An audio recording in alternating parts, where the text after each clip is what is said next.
600 minutes. How do you measure a year? In daylight, in sunsets, in midnights, in cups of coffee, in inches, in miles, and laughter, in strife. In 525,600 minutes. How do you measure a year in life? How about love? How about love? How about love? Measuring love. Seasons of love. Seasons of love. 525,600 minutes, 525,000 journeys to plan, 525,600 minutes. How do you measure the life of a woman or a man? In truth that she learned, in times that he cried, in bridges it burned, on the way that she died.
Good evening. The wonderful adult amateur theatre group from Centre Stage there. And what a way to open tonight's show. We'll hear a little more from Centre Stage later, and it's a very warm welcome to you all, and thank you for joining us live here in the Ayrshire Hospice for our Light Up a Life Christmas concert. I'm Linda Ormiston, and I'm delighted to be your host this evening. I'll be joined later by my co-conspirator, Graham Strawhorn, who's just getting the finishing touches in hair and makeup at the moment. And trust me, he really needs it. Only joking, we'll hear a little from Graham and the hospice team who'll be joining me in the studio shortly. Tonight's programme celebrates one of the hospice's flagship appeals, Light Up a Life. And that's exactly what we're going to do as we join together in a wonderful evening of reflection and remembrance, celebrating the lives of those we hold special to us and the many families, friends and colleagues touched by hospice care over the last 32 years, since the hospice first opened here in 1989. We have a fantastic array of talent in store in what promises to be a very memorable evening. All our performers were pre-recorded earlier this month, and we're immensely grateful to Ayr Gaiety Theatre and to Centre Stage for their amazing community spirit and support in recording our wonderful acts. We also give a special nod to the man behind the camera, or the men rather. Huge thanks to Anthony and all the team at AMD Studios for their filming services tonight and in the lead up to tonight's programme. And thank you also to Alan Kerr of CN Productions on sound, and of course the wonderful hospice team here with me. We'll be speaking to some of them a little later on the programme. Ah, here he is. Was that worth it? You can judge. Graham. Thank you, Linda. Tonight I'm here with some of our wonderful team who will be taking your calls here from the studio. So if you'd like to make a donation to the Light Up of a Life appeal, you can catch up with one of the girls who'll be happy to take your call. The number's on your screen there, 01292 288 488. If you'd like to donate, also online, you can click www.ayrshirehospice.org and click the pink donate button at the top of the screen. Or indeed, we have a Facebook appeal running on our Facebook page. You can visit our Facebook page, the Ayrshire Hospice, and make a donation there. I'll be catching up with the girls later on, and we'll keep you updated throughout tonight's programme. Linda. Thanks, Graham. There's many ways to support. I like it. We'd like to say a big hello and toot our horns to our principal sponsor, Harry Fairbairn, and all their viewers tonight. Thank you so much for joining us, and thank you so much for your continued support. It is very much appreciated. I'd now like to introduce the Chief Executive here at the Hospice. Please welcome to say a few words on behalf of the Hospice, Carla McEwen. Hello everybody. Thank you so much for joining us for Light Up a Life Concert 2021. It's an absolute delight to have everybody here with us, and it wouldn't be possible without the support of all of our sponsors. It's my job, although Linda's already stolen some of it, but it's my job to thank some of those sponsors, particularly Harry Fairbairn, our print sponsor, LPC1, our event sponsors, Kitchens by JS Geddes, the Wee House Company, EHP Theatre, Excess Stock, Tesco's, The Gaiety, Party Light by Lisa Fitzpatrick, and Garrickers for all of our beautiful trees that are here with us in the studio. It wouldn't be possible without the fantastic work of our guys from AMD and the amazing Alan on sound. I'd also really like to thank all the talented acts who gave so freely of their time. Again, it wouldn't be possible without you. Linda's going to take you through the evening, and a huge thank you to her for that. Most importantly, I want to thank Gemma and Adam Easton for sharing their story about their mum, Liz. It's a fantastic story, and I hope you'll enjoy hearing everything that they have to say. I'd also like to thank the other families who shared their experiences tonight, John and Sheila Hume, Lynn McMorrow, and Stephanie Symington. And most importantly, I'd like to thank all of you for being with us. Every penny that you donate tonight helps us keep providing exceptional care to the people of Ayrshire and Arran. Thank you. Carla. Excuse me while I just pick up my script here. Sorry, I need my specs as well. Sorry about that. It's lovely to have you with us here tonight to tell the story of the hospice. Well, I think it's time for some more entertainment, and it gives me great pleasure to introduce our next acts. We'll hear from the wonderful Pauline Ferguson with I Get a Kick Out of You, made famous in the hit musical Anything Goes. But first, performing the Take That hit, Greatest Day, please welcome Scott Watson.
Oh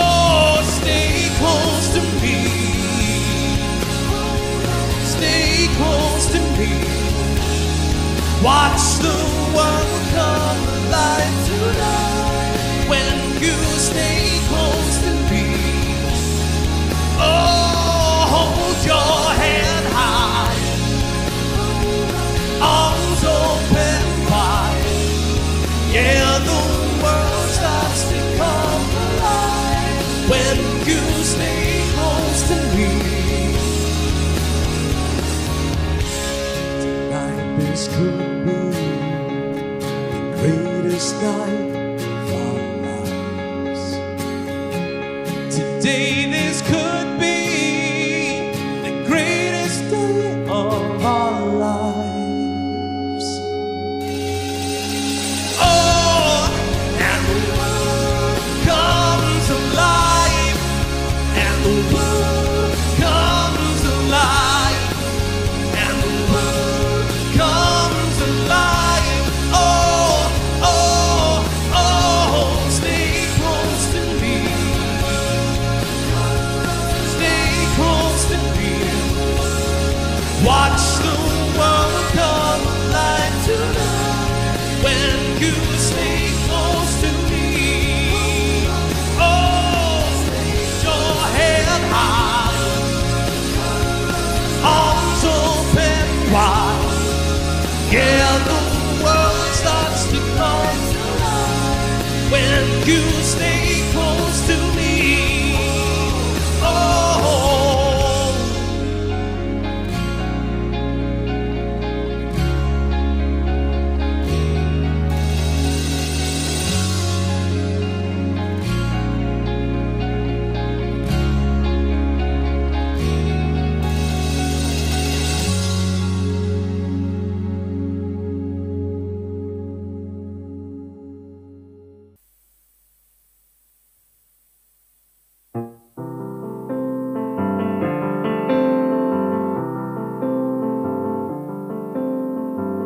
My story is much too sad to be told, but practically everything leaves me totally cold.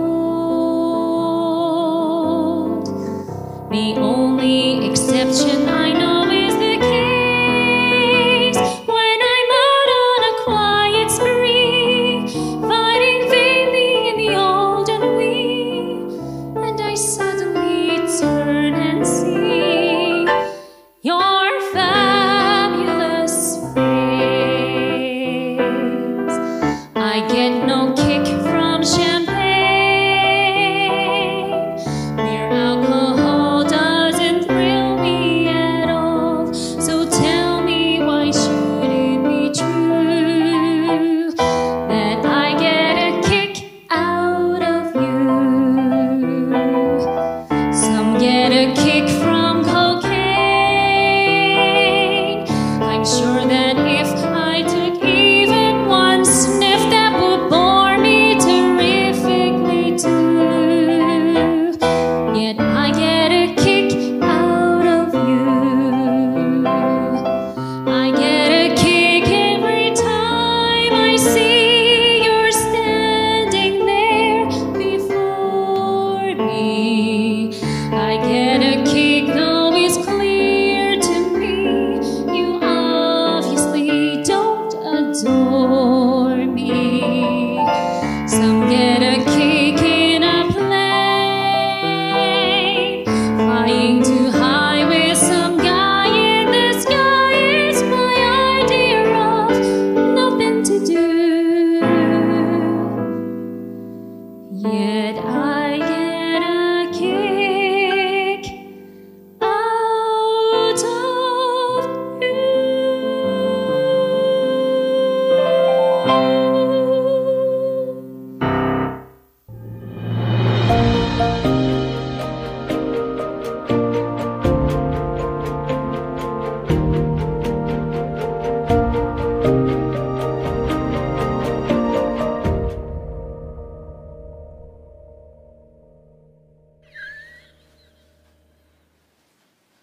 Brilliant performances there. Thank you to Pauline and Scott. And remember, folks, you can still phone in and make a donation tonight. We've got our fantastic team of the girls over in the telethon area there. Hello, girls. So if you want to make a wee call to us and make a donation to our Light Up a Life appeal, please call 01292 288 488. And as I said, brilliant performances there, and thank you again to Pauline and Scott. Yeah, absolutely. That was terrific, wasn't it, Graham? I'm glad we'll be hearing from them later on in the programme. As Linda said, Light Up a Life is a very special appeal here at the Ayrshire Hospice, and we are very grateful to have the support of Gemma and Adam Easton and their family for this year's appeal. They're supporting the appeal in recognition of their fabulous mum, Liz, who was cared for by the hospice. Myself and Ron Swanson from the hospice recently caught up with Gemma and Adam, and this is their story.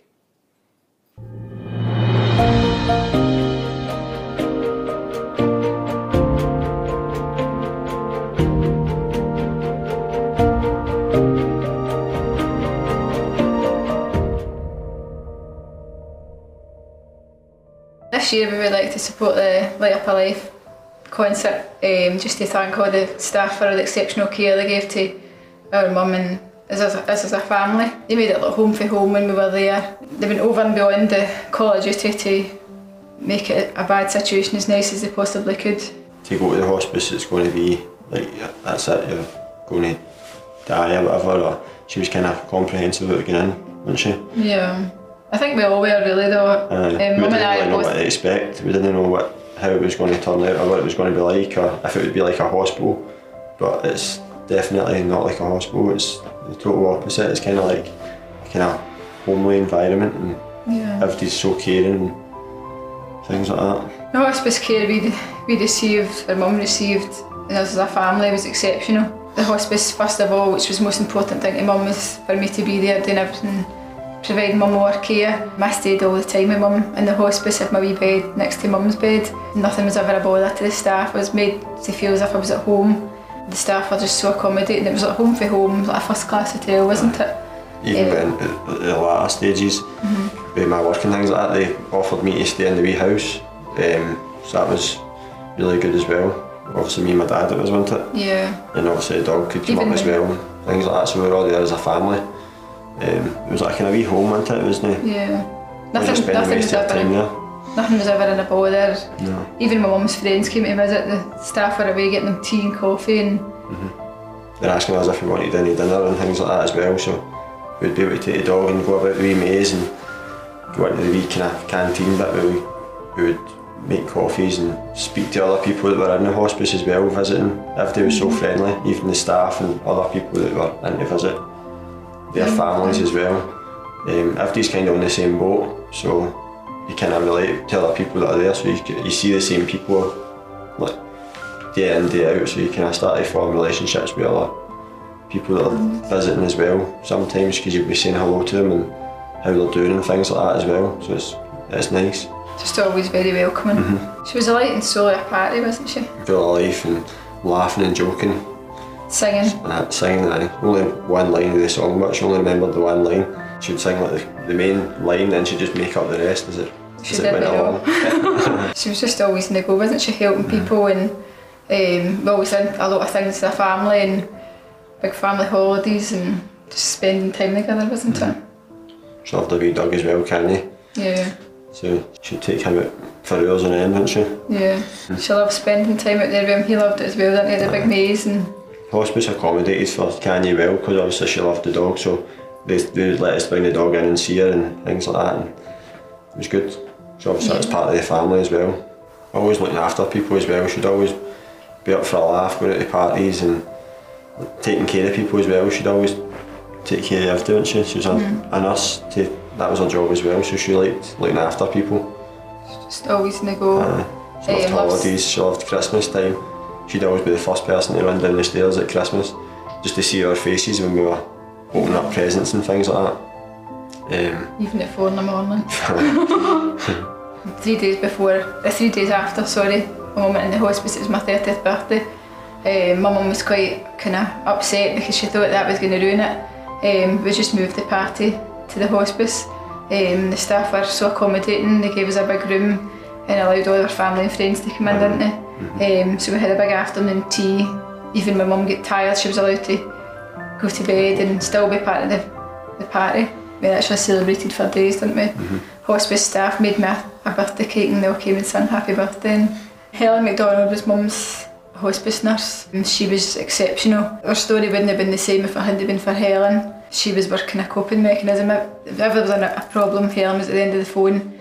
She visited regularly, became good friends with Mum and I. They were all exceptional, but the other two staff that stuck out was Maria and Carol. They visited Mum both at home and in the hospice. Carol would take us on days out in the Venga bus. Mum and I were always doing things on our day off, so we went shopping and trips to Dobies and things like that. And we would sing and have a laugh and a carry on. And Maria and my mum and Carol would talk about holidays and my mum would give them good tips and where to go for their special birthday that was coming up. So for Mum and Dad's 25th wedding anniversary, we went on a big family cruise around the Mediterranean. Adam and I both thought it was an old fogies holiday, but it turned out we really loved it and we've been a lot of cruises since. Mum and Dad spent lots of years cruising all over the world, haven't they? For somebody that didn't like flying, my mum's got some amount of air miles in her passport. I done the Edinburgh Marathon, just like a thank you to give something back to the hospice because of all the care that as a family we received. So I thought it would be good to try and do something to give back to the hospice for all the work that they've gave us, kind of thing. So I done that in 2019, I think it was. And then Gemma, the both of us done the Edinburgh Marathon Festival the year later. Gemma done the half marathon. That was a big challenge. But before that, Gemma couldn't run the line for herself, and then she trained for weeks and weeks. Months. And she done it. Yeah. I'd actually been worried for like 5 weeks before it in case I get injured or anything like that. And then obviously when the day came of doing the marathon, like the day before you injured yourself? I had a bit of a sore ankle, but it was fine. But then the day of the marathon, there was people there in Edinburgh wearing the Ayrshire Hospice vest and then seeing people in the crowd with Ayrshire Hospice banners and then obviously my family and stuff met me at different checkpoints to kind of cheer me on. When you're doing like 26 miles, halfway through it, you start struggling and you just think the reason what you're actually doing it for and obviously what it means to so many people, because it is a big massive help to ever do it, has ever experienced anything for the hospice. So that's what kind of spurred me on, and obviously in memory of my mum as well, just made me keep going, which was good. She'd have been there cheering you on. I was at the sideline. The day of the half marathon had loads of butterflies in my stomach, so I was obviously running in memory of my mum. Like obviously I did mum's care 24/7, so once mum passed I had to find something I went back to work, but I had to find something else to kind of occupy you a wee bit. It gave me a focus to cope, and I knew it was going to be a challenge. I'd never run such a distance before in my life. As Adam said, it was I couldn't run the length of myself. It was just an amazing feeling to have accomplished such a big event, because it was something I would never have thought I'd ever managed to do in my life. Losing mum just gave me the determination to do something, to thank the hospice for the exceptional care that we received. I've signed up for the London Marathon a couple of times, but I've not been successful. But I'd like to do an ultramarathon, Ironman event to try and raise money for the hospice as well. Mum and I were both in the healthcare, knew a bit about the hospice, but you think you know a wee bit about it, but you actually don't. Some of the services that Mum was offered, we had no idea was available. First of all, Mum started off using the day hospice, and then after a short stay in the hospice the first time, for a wee bit of respite, we had the respite and response team, which was another aspect of the hospice we didn't realise. And then again we went into the inpatient unit, didn't we? Where Mum spent the last few days. But I think a lot of people think of the hospice as, you know, you go there, you go in and you never come out. But there's a lot of services that they provide that supports people at home as long as they can. We as a family were looked after with exceptional care. The hospice is a place that you hope you never have to use. The hospice makes a bad situation and they give you the best care that they possibly can, and you never hope that you have to experience being in the hospice or having to get hospice care. But for us, on a personal level, we did experience it, and it was amazing what the staff and what the actual full place as a whole does for each family that has to experience it, week in, week out. We'd like to thank the hospice staff very much for all the care and attention they gave to our mum and us as a family. Thanks a lot for everything he's done for us as a family. True angels, these are simply the best.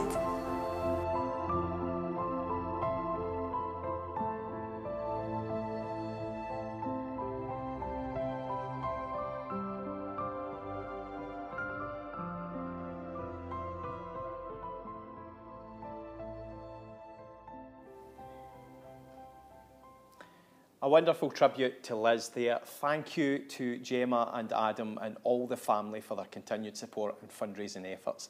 We're really touched to have you virtually with us all at home at Gemma's. A big hello to all of you.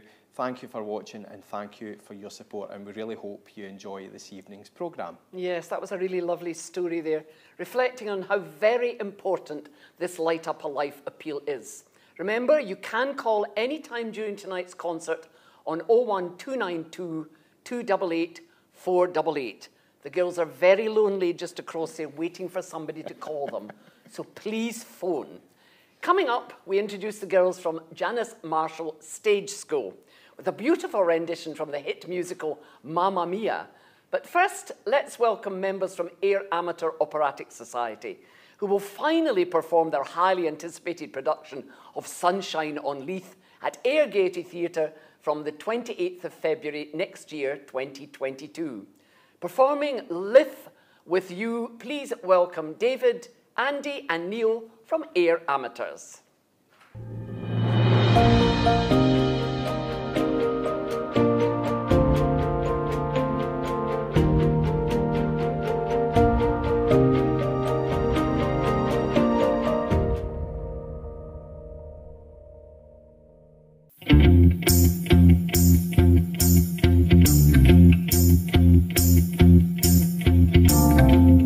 When I was a younger man, when I was a silly boy, I didn't need a thing, I was strong as anything, I viewed solitude as a joy. But since I've met you, I'm distraught.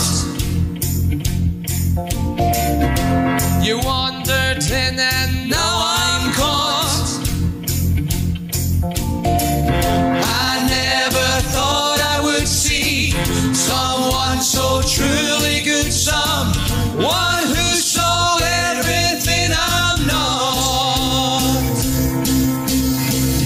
I wanna spend my life with you. Don't want to live all alone. I can't conceive of the years left in me without you in our home. But what if once, if it's not perfect, then it's not. But every care I'll take, nothing I won't foresee, to dwell beside what you've got. Every time I think about you, I think I can't live without you. I tell you something, I am nothing without you. I wanna spend my life with you. Don't want to live all alone. I can't conceive of the years left in me without you in our home. I wanna spend my life with you. Don't want to live all alone. I can't conceive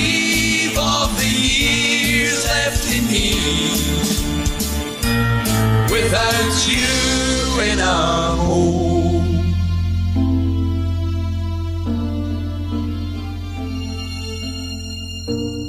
Without you in our home.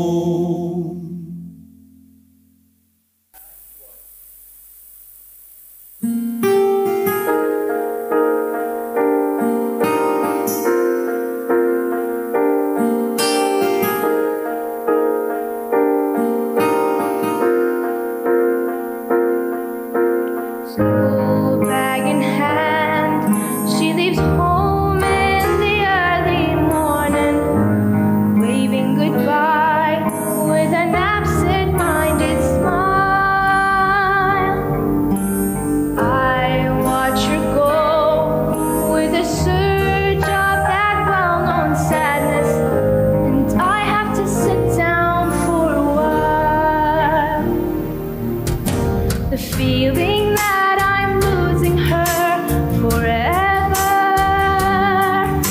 and without really entering her world. I'm glad whenever I can share her laughter, that funny little girl. Slipping through my fingers all the time, I try to capture every minute, the feeling in it. Slipping through my fingers all the time, do I really see what's in her mind? Each time I think I'm close to knowing, she keeps on growing, slipping through my fingers all the time. Sleep in her eyes, her and me at the breakfast table. Barely awake, I let precious time go by. Then when she's gone, there's that odd melancholy feeling, and a sense of guilt that I can't deny. What happened to those wonderful adventures? The places I had planned for us to go. Well, some of them we did, but most we didn't. And why, I just don't know. Slipping through my fingers all the time, I try to capture every minute, the feeling in it. Slipping through my fingers all the time, do I really see what's in her mind? Each time I think I'm close to knowing, she keeps on growing, slipping through my fingers all the time. Sometimes I wish that I could freeze the picture and save it from the funny tricks of mine, slipping through my fingers.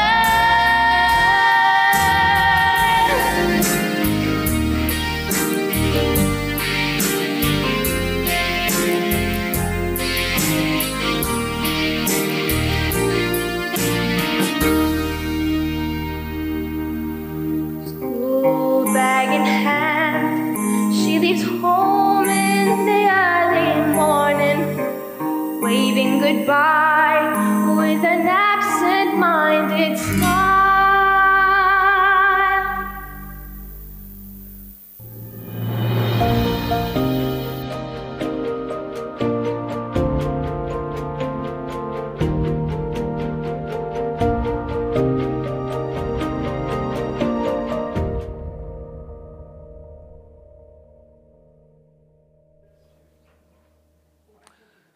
Makes me want to watch the movie all over again, or at least take myself off to a Greek island, I think. Thank you very much to all the girls there, and to the Ayr amateurs. And sorry, did you spot my deliberate mistake? The song is actually Life With You, not Live With You. And you can hear that song and all the other great Proclaimers songs in their production of Sunshine on Leith, which will be at Ayr Gaiety from the 28th of February next year. Tickets are available on the Gaiety website. Well, next tonight we have a very special guest performer who recently turned heads, or should I say judges' chairs, in the TV show The Voice UK. He's actually a French-German teacher by day at Wellington School, here in Ayr. Jeremy Levif wowed the judges with his rendition of How Long Will I Love You earlier this year, and he made it all the way to the semi-finals of The Voice. We'll hear him sing that song in part 2 tonight. But first, Jeremy is going to present his brand new track, No Tomorrow, followed by the hit song Arcade. Please welcome Jeremy Levif.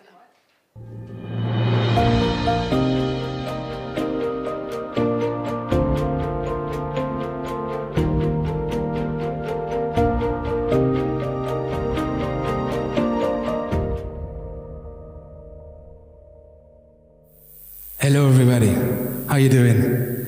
Great to be here with you today. It's such a pleasure and an honor to play and sing for you. This next song, this first song actually, is called No Tomorrow, and it's a single that's coming out tomorrow as well, so feel free to check it out and download it or listen to it. And it's a song that tries to give some hope and strength when you're struggling in hard times. So here we go, it's called No Tomorrow.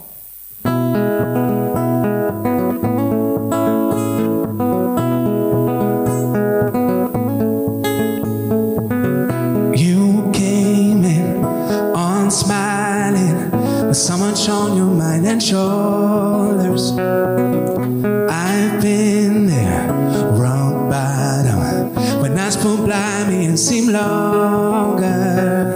But I know a remedy, as simple as can be. I swear it worked for me. You'll never feel so free. I know a remedy, as simple as ABC. All you gotta do is follow me, and that's like there is no tomorrow. There's no tomorrow.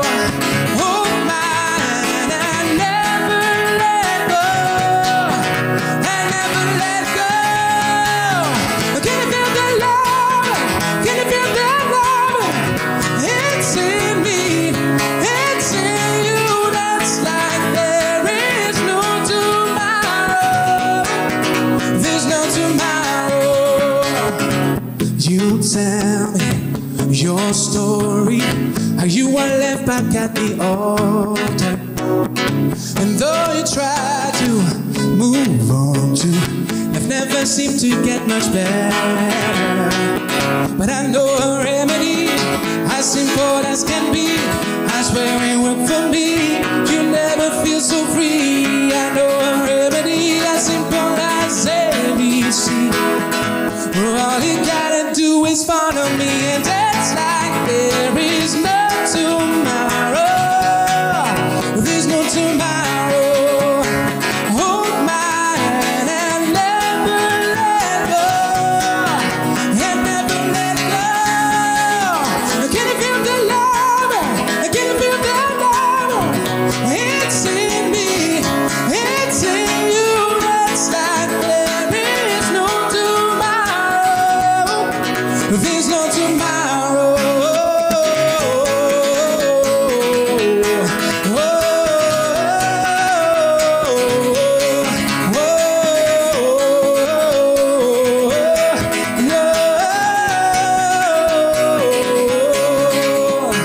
Dance like there is no tomorrow.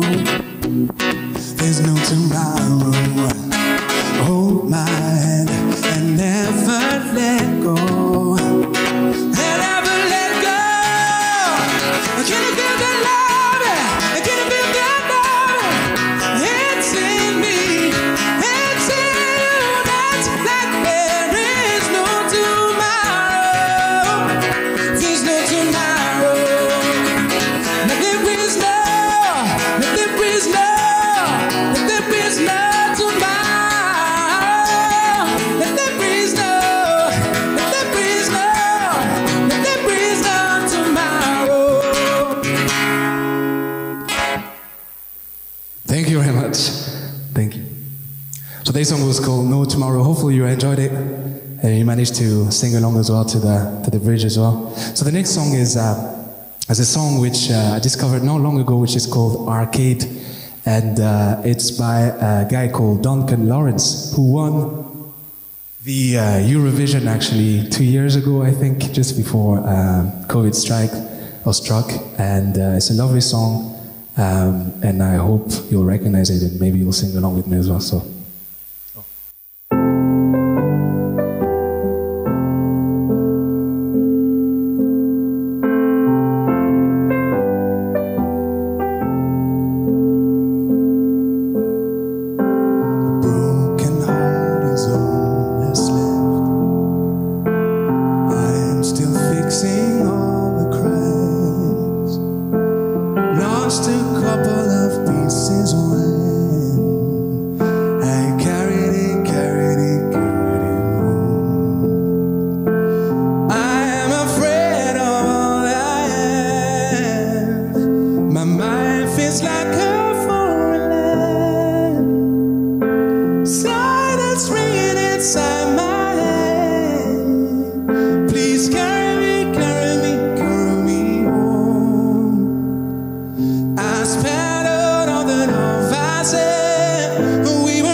Thank you.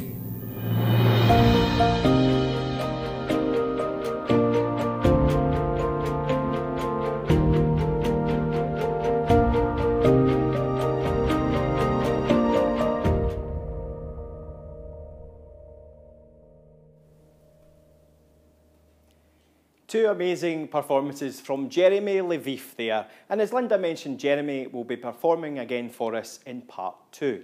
He'll also be featured as one of the main stars of the forthcoming Ayrshire Lads at Ayr Gaiety Theatre on Friday 11th of February. Check out your programme for details. And if you're checking your programme, remember you can donate by calling into the girls at the hospice, or indeed you can donate on our Facebook page or log on to www.ayrshirehospice.org, click the pink donate button and donate what you would like to tonight's appeal. That all-important number, again, is on your screens. Talking of the hospice, tonight we welcome one of our very own who works with our fundraising team here in the hospice. Singing the lovely stars from Les Miserables, please welcome Ron Swanson.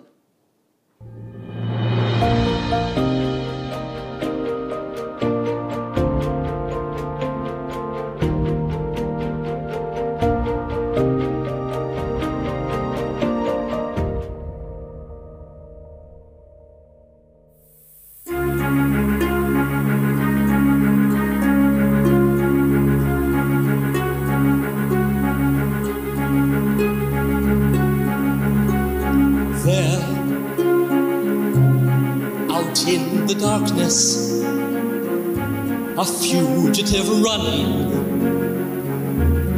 fallen from God, fallen from grace. God be my witness, I never shall yield till we come face to face, till we come face to face.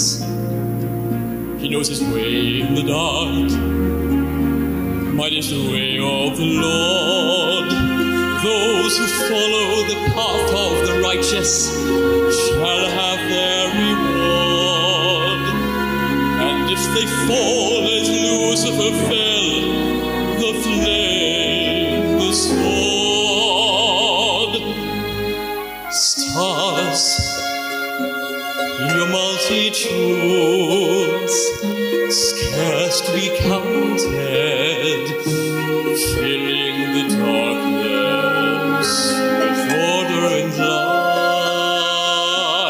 You are the sentinels, silent and sure, keeping watch in the night, keeping watch in the night. You know your place in the skies, you hold your course and your aim, and each in your season returns and returns, and is always the same. And if you fall as Lucifer fell, you fall in flame. And so it has been, and so it is written on the doorway to paradise, that those who falter and those who fall must pay the price.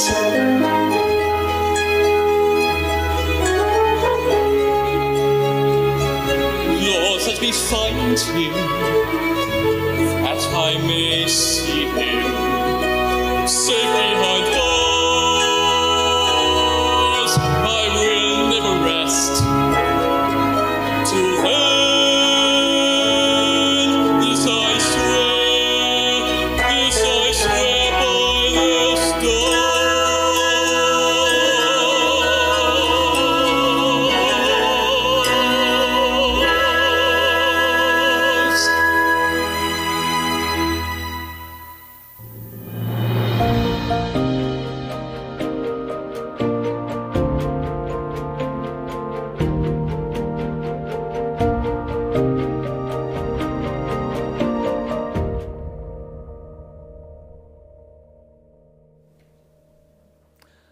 Yeah, definitely a star singer there. Thank you, Ron.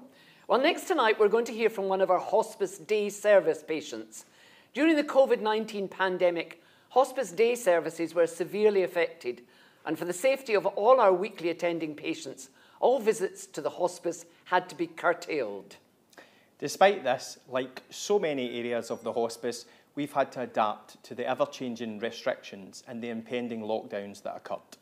Our team made vital moves to ensure we still made a difference to those under our care, keeping in touch and ensuring our vital support services in the community continued. And one of our day service patients, John Hume, and his lovely wife Sheila, tell us more.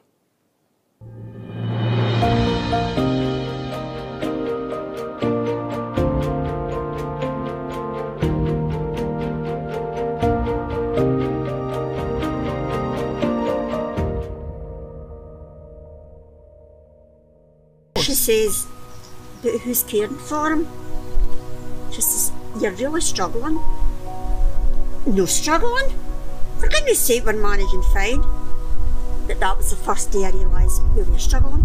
To begin with, I was rather apprehensive about coming.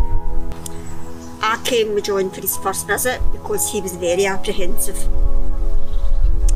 And I said I would come with him, which I did, and from the very first day of walking in that door, we were made to feel so welcome. But after the first day, it was absolutely perfect. And between Emma and Sharon, who was John's cancer nurse at Ayrshire Hospital, I can never thank them enough for pointing us in the direction of hospice. I really can't. Because I say up to that, I thought, oh, you're doing fine. You meet strangers, people you've never met before, and you get a friendship. You intermingle, you can go for a walk, you go into the greenhouse, plus you get relaxation, physiotherapy, and a good lunch when you're there.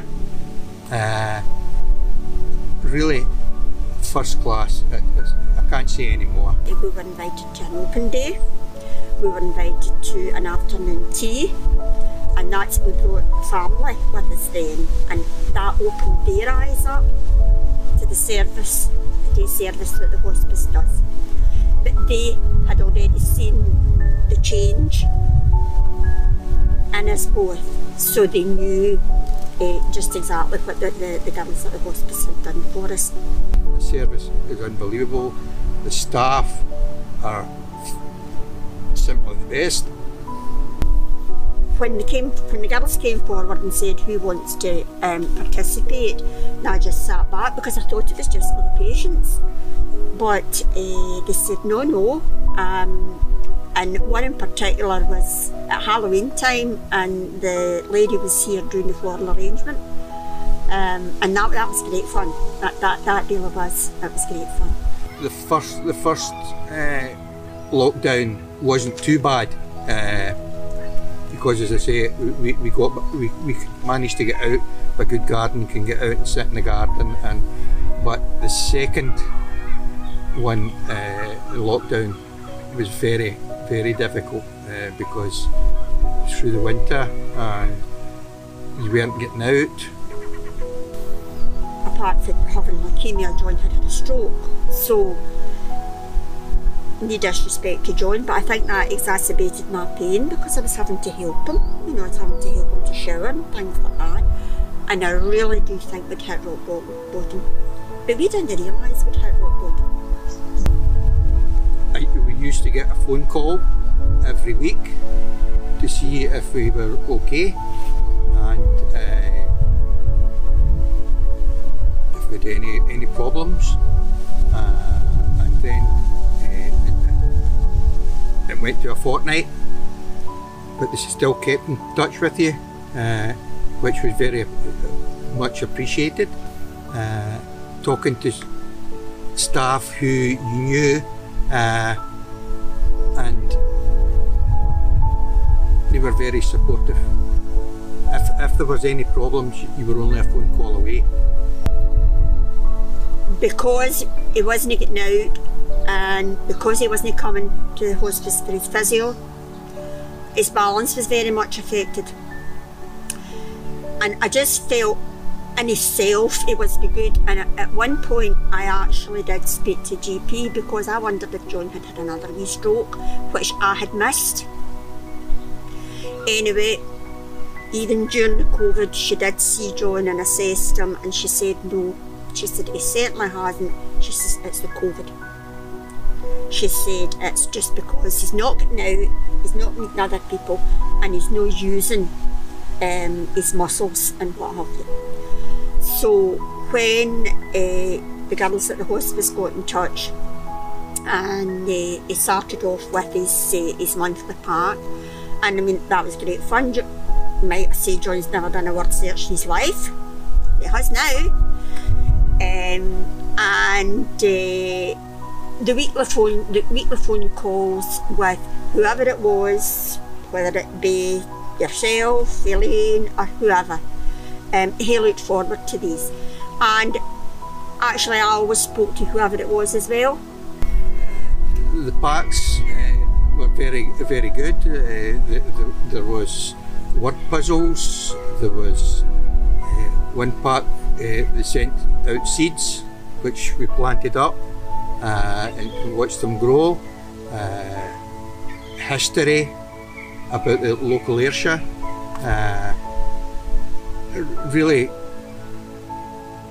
Really good and informative.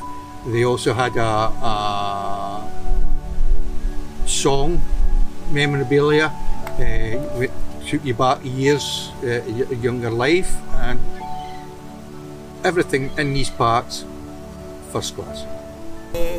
John's aunt and uncle who we brought to the first afternoon tea, they would, because that opened their eyes up to the day services at the hospice, because they hadn't realised. And I mean, that time we came, John's auntie Ellen spoke to Miriam, and I mean, I know Ellen said, you don't know what you've done for John and Sheila, because we can see such a difference in them. The first experience was seeing patients who were in the same situation as myself, and you could have a conversation with them, enjoy the chat, and as it went on, we could get get relaxation, we could get ailments if you needed your prescription looked at, and quite a few other things. It just was first class. I never heard about your day services, and I think it's something that really everybody should hear about and be able to use if they can. I'd obviously heard about your in-services, and anybody I had spoke to before always said that the hospice are there for the family. So I knew from that side that you were very much there for the whole family. I really can't say an awful lot more about it. I really have enjoyed doing anything that you, propositions that you put forward to us. I was quite happy to participate. It really was good. It's my pleasure, it's our pleasure. If we can just get the word out there about day services at the hospice. I would say don't think twice. Do it. It's for your benefit. It definitely is for your benefit. It's amazing how it helps you.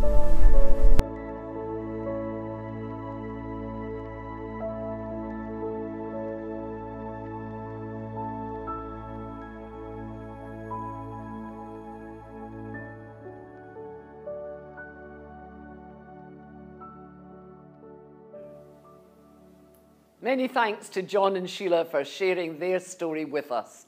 Remember, you can make a difference to people in the community just like John and Sheila. The girls are on hand to take your calls tonight on 01292 288 488. How are we doing, Graham?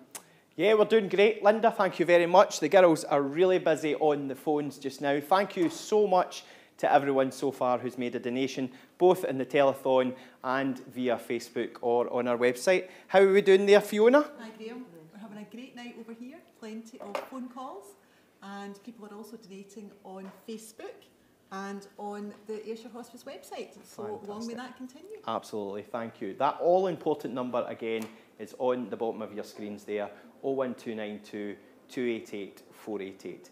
Make a donation and make a difference to our Light Up a Life appeal and all our patients and their families. Linda. Well, next tonight we welcome back the talents of the Janice Marshall Stage School with an amazing lyrical dance.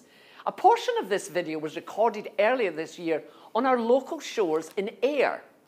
I do hope they got a better day than today for it. Let's find out.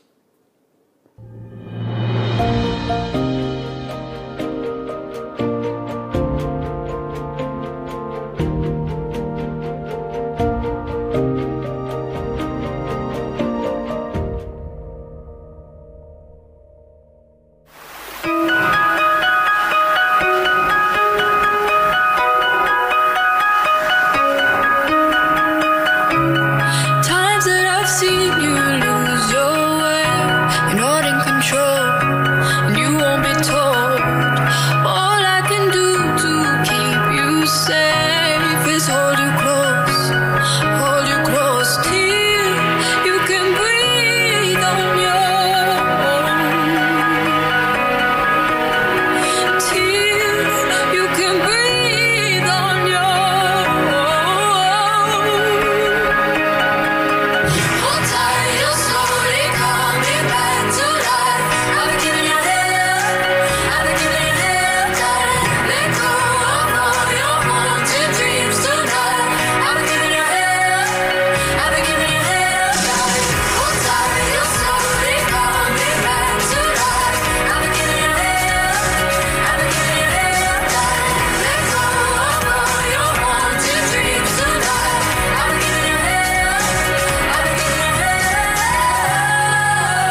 A spectacular performance from Janice Marshall Stage School, and it looked like the weather was okay when that video was taken, not like today. Absolutely freezing.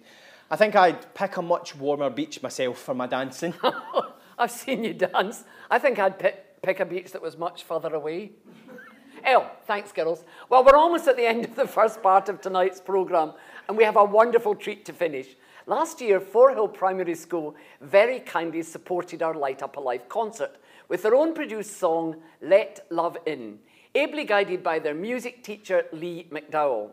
They went on to host their own release of the song on platforms like Spotify and Apple Music and donated all the proceeds to the hospice, raising almost £2,000 in the process. We're delighted to share their awesome music video, which features all of the children from the school singing the song using Makaton Sign Language. What a phenomenal achievement. Absolutely. But first, it's back over to centre stage to meet the P5, P6 musical theatre group, where they're looking to catch Santa and the reindeer on the roof. Ooh. Remember, you can still make a donation. Call the team on 01292 288 488 and enjoy these performances by some of our junior stars tonight. And we'll see you all again in part 2.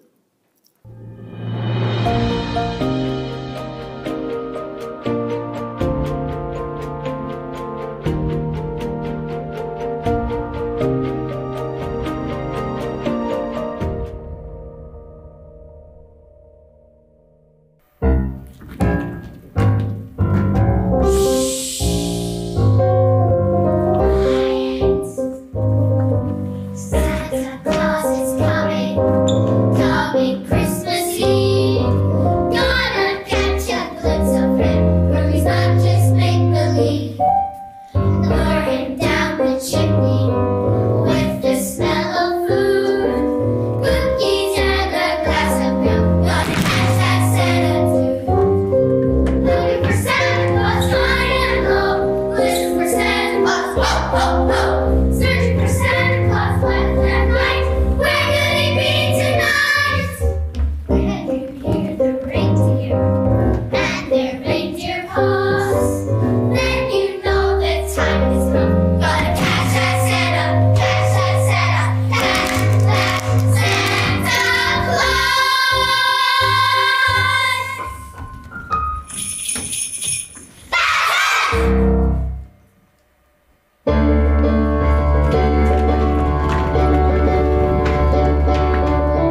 Wake up, I think I hear Santa and his reindeer. I knew they would arrive. I'm the luckiest kid alive. Said the reindeer, they're on the roof. They're on the roof.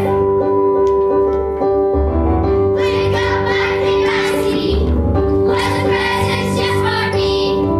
I'm loading up the sleigh, getting ready for this big day. Said the reindeer are on the roof. They're on the roof.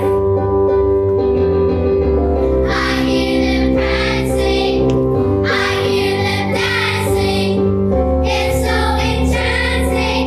The reindeer on the roof.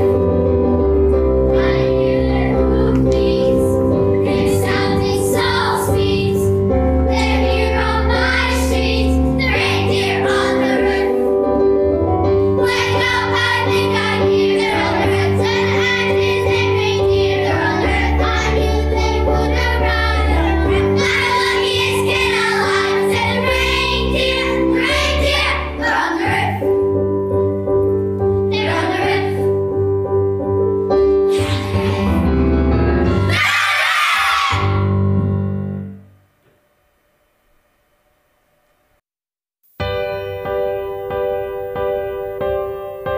Make today count, make today rain.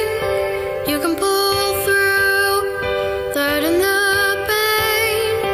For you are strong, for you are brave. Shine on. When you feel lost, when you feel torn, you can pull through and weather this storm.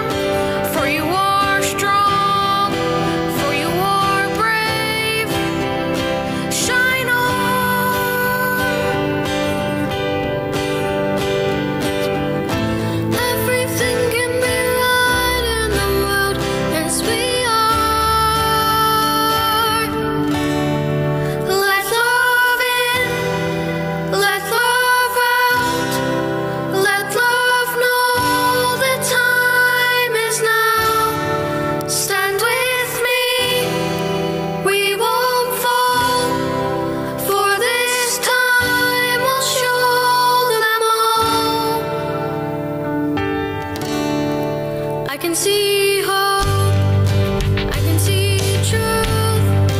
I'm this mask, it's deep in you.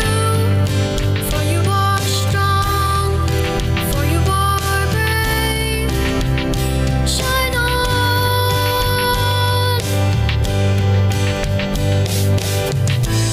Everything can be right in the world as we are.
Don't contradict me. Don't disobey me. Don't even think about going to that audition. Please! No! Mother!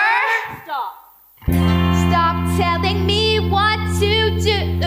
Don't treat me like a child of 2. No, I know that you want what's best. But mother, please, give it a rest. Stop, don't know, please. Stop, don't know, please. Stop, don't know, please. Mama, I'm a big girl now.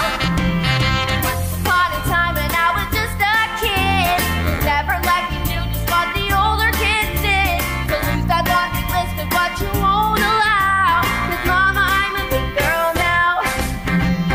Once upon a time I used to play with toys, but now I'd rather play around with teenage boys. And if I get a hickey, please don't have a cow. 'Cause mama, I'm a big girl now. I gotta tell you that without a doubt, I got my best dancing lessons from you. You're the one that taught me how to twist and shout, because you shout non-stop and you're so twisted too. Whoa! Because I just sat home, and now I'm just like Gidget, and I gotta get to Rome. So say arrivederci, toodaloo, and ciao. Mama, I'm a big girl now. Stop, don't know, please. Stop, don't know, please. Stop, don't know, please. Mama, I'm a big girl now. Once upon a time I was a shy young thing, could barely walk and talk so much as dance and sing. But let me hit that stage, I wanna take my bow. 'Cause mama, I'm a big girl now.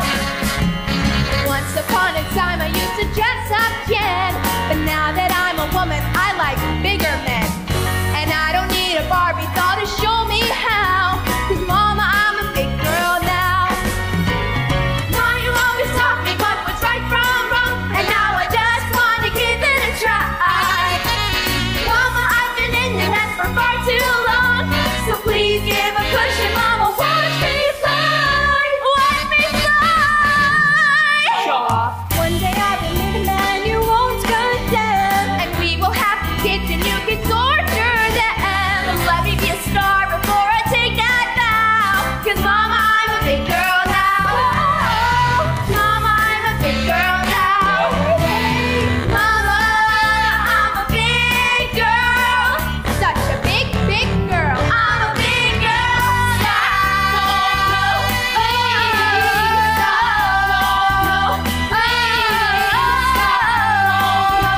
Please, mama, I'm a big girl now.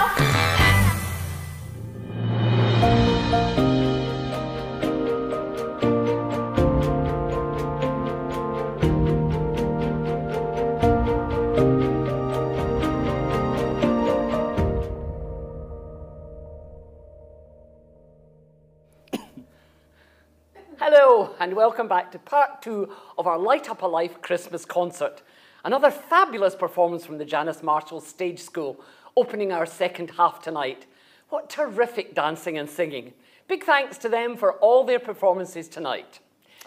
During the break, we hope you enjoyed eating the items in your gift box if you purchased one as much as we did. Yeah. Did you enjoy it? Yeah, I did it. Yes. Thanks. And thank you to all our sponsors who kindly donated items, including Lisa Fitzpatrick for the party light, candles, Tesco and excess stock for all the goodies in the boxes. We're also delighted with the beautiful Light Up a Life Robin pin badges, which are really significant to this appeal in Christmas, with the words, "When robins appear, loved ones are near."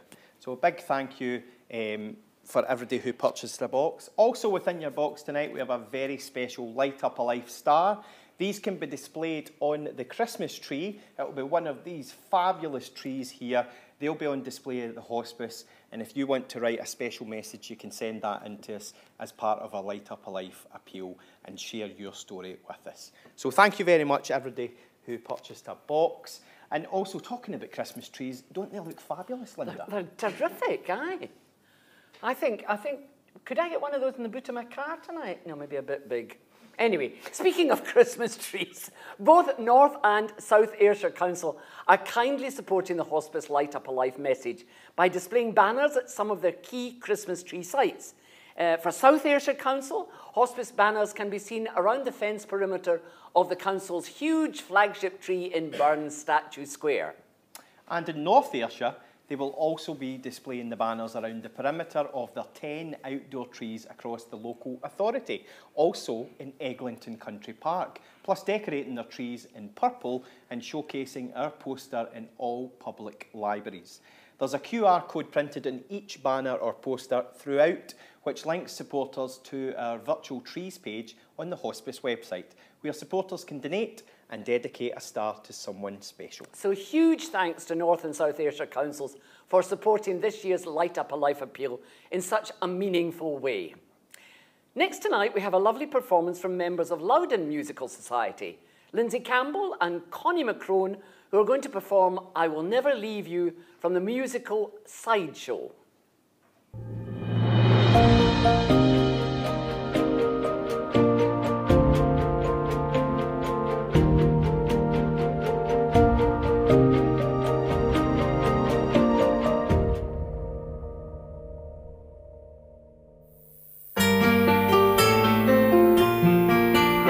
If we stood on our tiptoes, we could peek over the sill, and once in a while we would see a girl slowly climbing up the hill.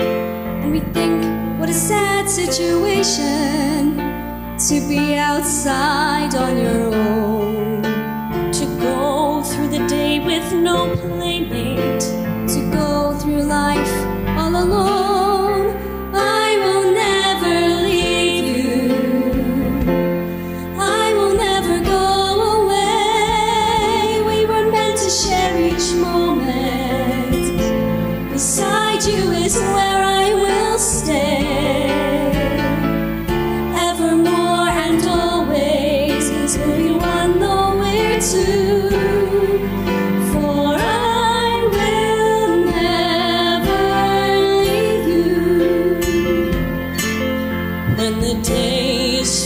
Shadows that stretch into the night, I am filled with your sweet comfort, like morning fills with light. I will never leave you, I will never go away. We were meant to share each moment, beside you is where I will stay.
Just wonderful. Thank you so much, girls. Well, now we're pleased to introduce Steve Brown, our hospice chaplain, who's going to say a few words for our moment of reflection. So this might be a good time to get the candle in your gift box ready, or if you have your own candle at home, please light it now. I know last year a lot of people watching the concert put their lit candles on their doorsteps or windowsills to show their support of the hospice appeal. What a lovely gesture. Please welcome our hospice chaplain, Steve. Thank you so much. It is wonderful to be with you here tonight. There is an ancient proverb that says, even in laughter, the heart may ache, and rejoicing may end in grief. As we get older, we come to realize that the festive season can be a time of paradox. It can be bittersweet. If you are like me, then the statement, this season is a time that is spent with loved ones, was imprinted in your mind from a very young age. The festive season marks the passage of time in our lives. It is one of the milestones that we share with each other, and it generally represents time spent with family. Perhaps even more this year. But since this season is for being with those we love most, how can anyone be expected to cope with it when a loved one is no longer here? For many people, this is the hardest part of grieving, when we miss our loved ones even more than usual. How can we celebrate togetherness when there is none? When you have lost someone special, you often feel that you have lost the ability to celebrate. The festive time only magnifies the loss. The sadness feels sadder, and the loneliness goes deeper. The need for support may be the greatest during the holidays. Someone reflecting on that ancient proverb that I began with says these words: seldom are the emotions of our hearts unmingled from the opposite. Pretending that you don't hurt or it's not a harder time of the year may not be the truth for you. Rather than avoiding the feelings of grief, I wonder if we can lean into them. It is often not the grief that you want to avoid, but it is the pain. Grief can be the way out of the pain. Grief is our internal feelings, and the mournings that ensue is our external expression of our grief. There are a number of ways which we can incorporate our loved ones at this time of year. Today we will light a candle. Perhaps it's also about maybe sharing a recipe that a loved one has passed down. Or maybe it's sharing a story about a loved one. A number of years ago, my grandpa passed away. My grandpa was the patriarch of our family who always had time for you and who could turn a boring party into a great party. He was full of fun and laughter. But the greatest thing about my grandpa was that he could bake, and I mean he could bake. His particular speciality was the often overlooked crumpet, and he made it to perfection, golden on the bottom, with lots of aerated burst bubbles on the top. My lasting memory of my grandpa's crumpet was eating them on cold winter days during the festive period after being out on a big, long walk. Each of his grandchildren, including myself, were taught in the ways of making the perfect crumpet, but none of us could quite do it like my grandpa. After his death, we wanted to create a way of remembering my grandpa, particularly at Christmas, and the annual Crumpet Off was born. During the Christmas holidays, all of us would come together and we would all bring our crumpets that we had baked. And would critique each other's crumpets and vote on who would win Grandpa's annual Crumpet Off. I'm still trying to win all these years later. You see, stories awaken our imagination. It is a way of empowering ourselves and sometimes others in getting to a deeper understanding of our life experience and what it means to us. Through story, we tap into ageless themes that connect us to all of our humanity. Our stories contain the same human elements that express the common twists and turns of our path and of our lives. There is power in storytelling that can transform our lives. The stories told from generation to generation about living life carry this power as they are passed on. The life story of each person is a reflection of another person's story. In some mysterious and amazing way, our stories and our lives are all tied together. Reflecting on the life story of another can shed light on our own story. It can help us discover what it means to hope, what it means to face the difficulties of life, and importantly, what it means to enjoy the moments that most of us don't even notice. Story is a way of reconnecting with the memories, the smiles, and the spirit of those we honor and love. Tonight we had the privilege of hearing the story of Gemma and Adam, who kindly shared their story of their mum, Liz. Thank you for sharing your story that helps each of us tonight to remember those who are no longer with us in our lives. Tonight we are here to especially remember our loved ones, family and friends, many whom have sadly died. Many have experienced, or indeed will still be experiencing, the emotions of grief. But we also know or hope that there is light at the end of the darkness we've known.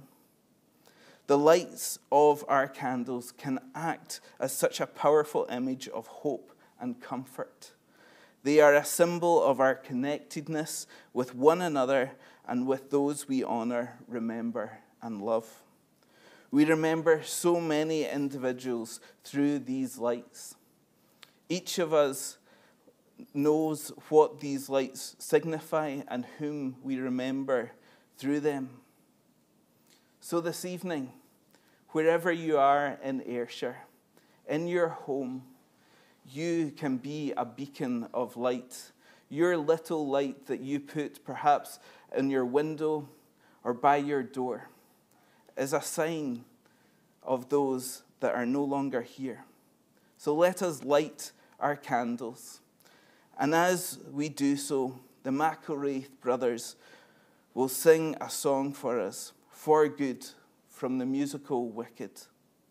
May the peace and the hope and the love and the joy of this festive season be with you all. Thank you.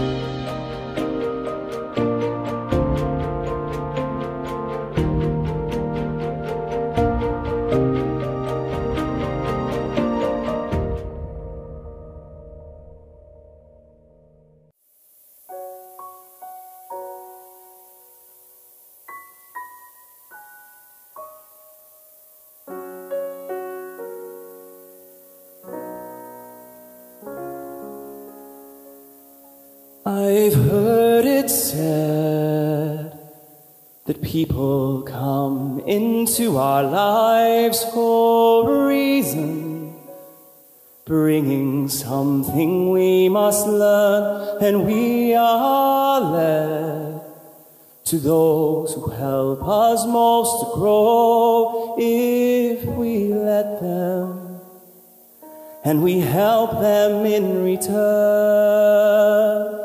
Well, I don't know if I believe that's true, but I know I'm who I am today because I knew you.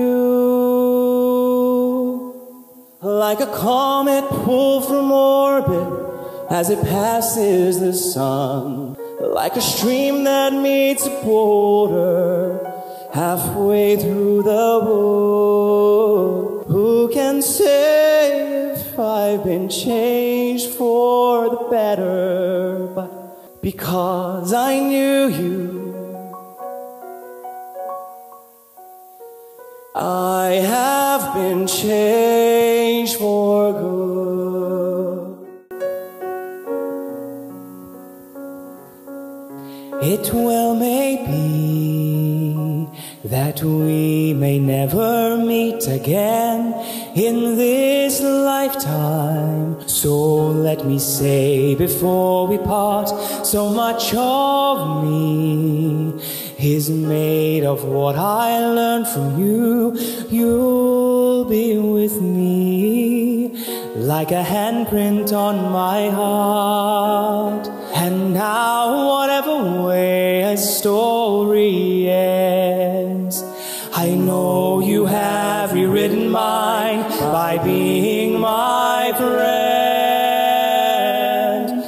Like a ship blown from its mooring by a wind of the sea, like a sea dropped by a skybird in a distant wood. Who can say that we've been changed for the better? But because I knew you, because I knew you, I have been changed for good. And just to clear the air, I ask forgiveness for the things I've done you blame me for. But then I guess we know there's blame to share, and none of it seems to matter anymore. Like a comet pulled from orbit as it passes by a wind of the sea, like a stream that meets like a sea dropped by a bird halfway through the wood. Who can say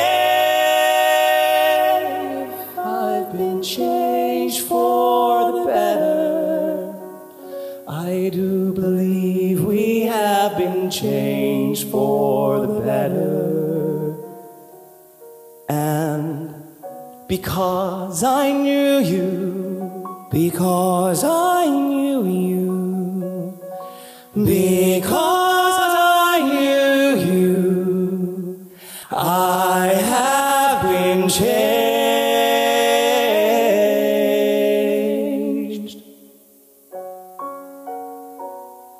for good.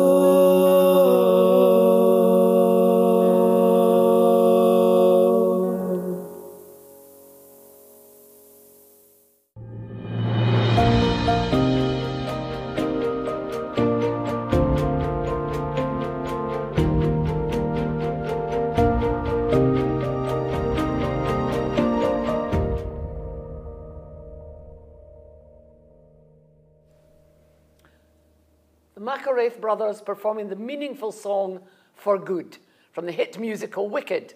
And thank you, Steve, for those lovely words. I hope you were all able to join us in lighting your candles in remembrance of that special someone. Our team is still on hand to take any of your calls. If you would like to donate, just call the number on your screen. Probably time to... Do we know how much has been raised so far, Graham? Yeah, so I think if we look to the screen, we'll see how much we've raised so far. So far, we have raised £3,340. Well, that's fabulous. Oh, excellent. Absolutely. But don't stop. Just phone in. Keep phoning. I think it's time for more music, though, don't you, Graham? Absolutely. He's back and he wants to dance with somebody. No, not Graham. As mentioned earlier in the programme, Jeremy Lviv wowed the judges with his version of the song, How Long Will I Love You? And maybe this is the right time to tell you that Jeremy is actually French, originally from Lyon in France, now settled in South Ayrshire. And he draws on his native tongue for part of this next song. Please welcome back Jeremy Lviv.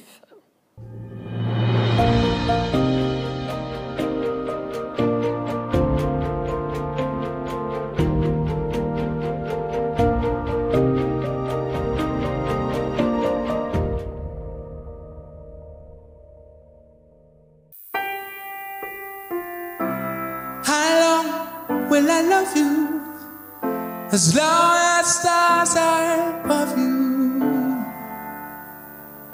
Longer if I can. How long will I need you as long as the seasons need to follow the plan?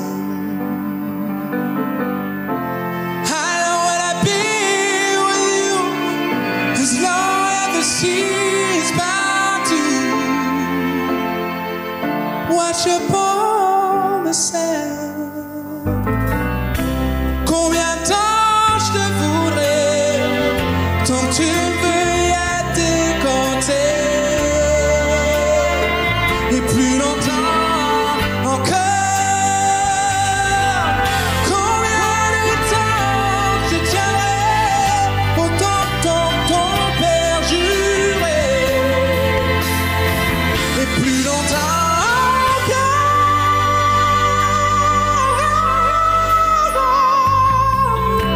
How long will I love you as long as the stars are above you?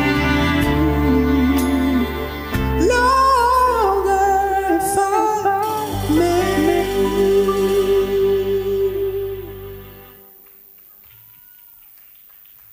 So thank you so much for listening. As I said, my name is Jeremy Lviv. This next one is a one that I'm sure you'll know, and I'm sure you'll be able to dance to. It's called "Wanna Dance with Somebody" by Whitney Houston. And it's one of my favorite to play just for fun. And feel free to join me along from wherever you are. Here we go.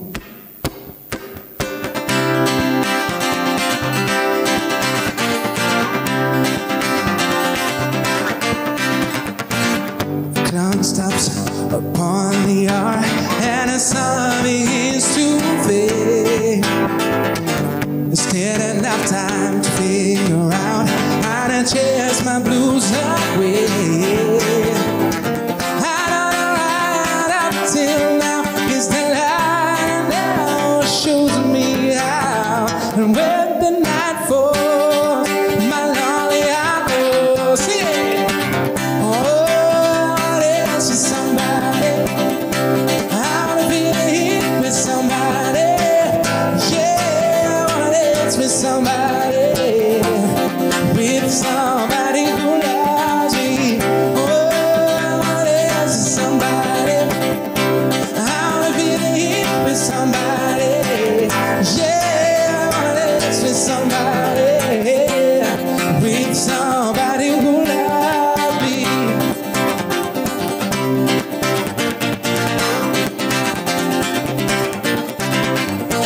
I've been in love and lost my senses, speeding through the town. Sooner or later the fever ends and I wind up feeling down. I need a girl who takes a chance on a love that bears out enough to last. And when the night falls, my lonely hours, say, whoa, I wanna dance with somebody. I wanna be here with somebody. Yeah, I wanna dance with somebody. With somebody who loves me. Oh, I wanna dance with somebody. I wanna be the heat. Yeah, I wanna dance with somebody.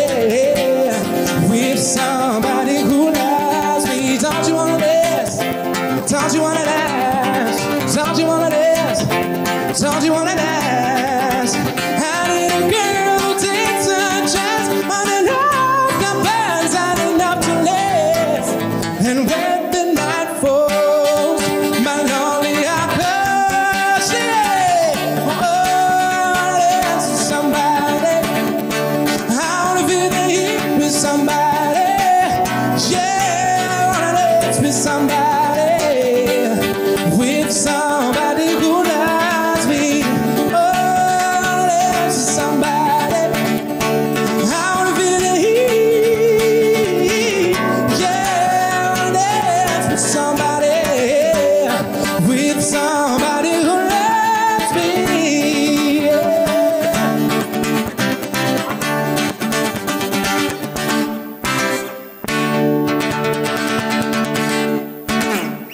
Thank you very much.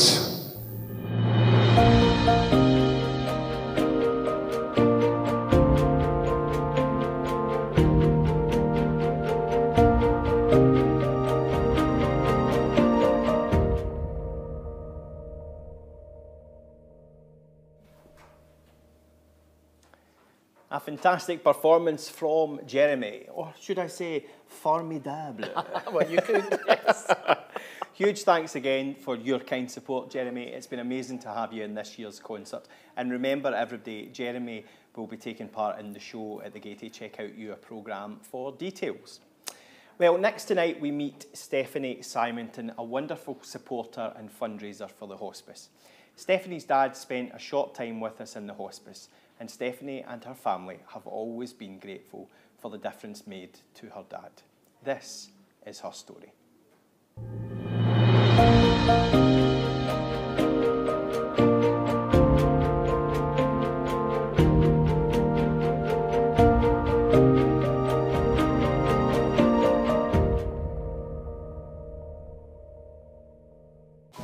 My name is Stephanie Symington and I've been fundraising for the Beats and Cancer charity and the Ayrshire Hospice in memory of my dad, Ian Symington, since 2017. My dad had quite a rare form of cancer called osteosarcoma, and to try and help treat that he had countless rounds of chemotherapy, he got radiation, and he even got most of his leg replaced with like a titanium leg. Getting the operation to basically give him a metal leg, it was quite scary for him and our whole family because it was quite a major operation, but my dad was an engineer and I do think he thought the mechanics of it was pretty cool. I would always carry around a picture of the x-ray to show off the leg, so that whenever he was bragging about it to people, we would have photo evidence of his cool metal leg. People thought my dad was quite serious, but he was just so goofy. He was always pulling like funny faces and he loved a dad joke. He would take any opportunity to tell a stupid dad joke. As it often goes with quite aggressive forms of cancer, the treatment didn't really work and it became time to start thinking about hospice care. And I'm not gonna lie, it was quite difficult for our family. We didn't want Dad to go into hospice, but I think we just had visions of it being quite bleak, quite scary, but that just really wasn't our experience at all. I think we all really quickly realised that it was the right place for him. It was just really welcoming, it was a really comfortable place for him to be. He didn't have to wait for pain medication, he could get penguin biscuits on demand, and penguin biscuits were one of his favourites along with Freddos. And he could get a cup of tea whenever he wanted, he could even get a vodka Diet Coke, which was another favourite. And these are just all really small things that just add up to being absolutely priceless. Another really important thing for us was within the hospice there was a space for my mum to stay, which meant that she didn't need to go home at night and leave my dad. She could be with him, he would have his hospice bed, and if I remember right, I think it was a pull-out couch bed that she could stay in, and that was really comforting for her that she could be with my dad. His cancer meant that he was pretty much always in pain, but he was never in pain whilst he was in the hospice.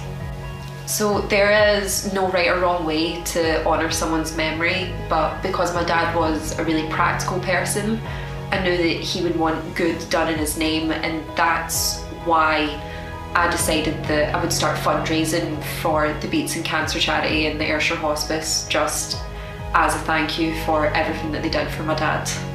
Even during his treatment, he was very pro trying to do good. For those that don't know, when you have quite a rare cancer, hospitals will often invite you to take part in studies and sort of educational days.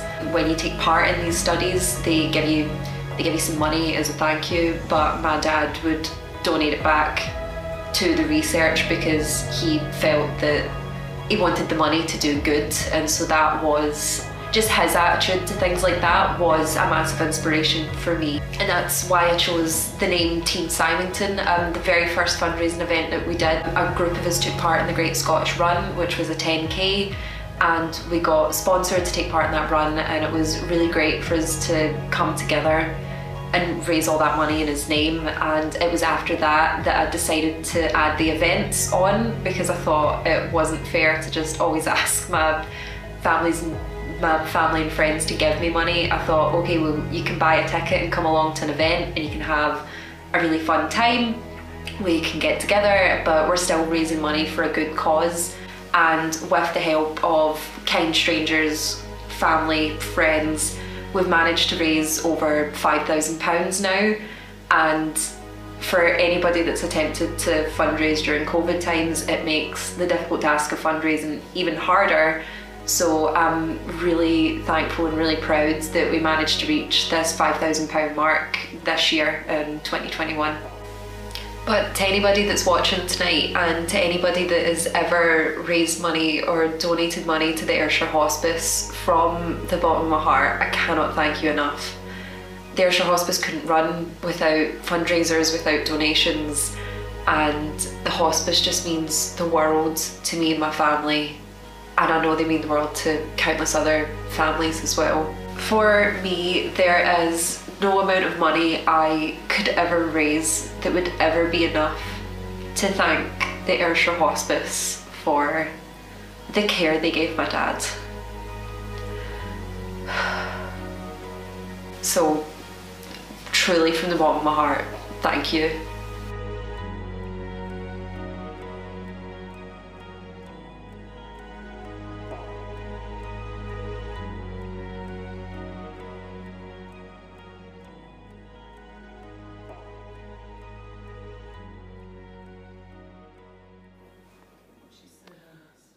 Thank you, Stephanie, for your courage in sharing that lovely story there about your dad.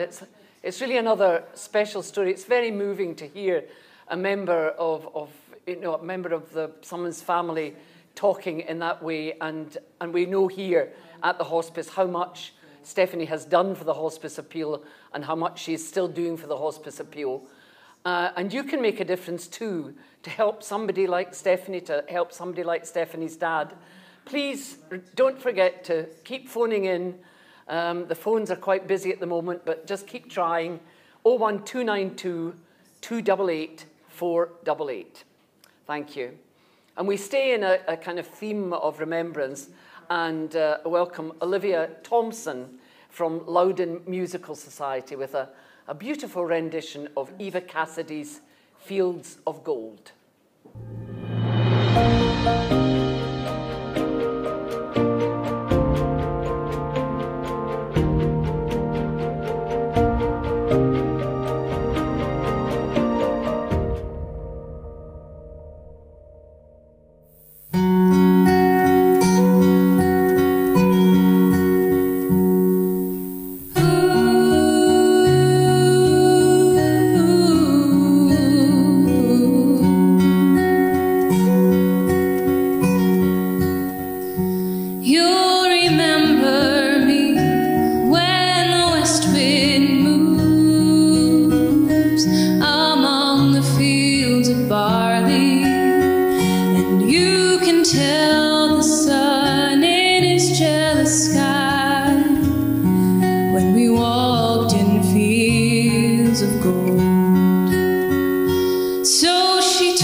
Summer days among the fields of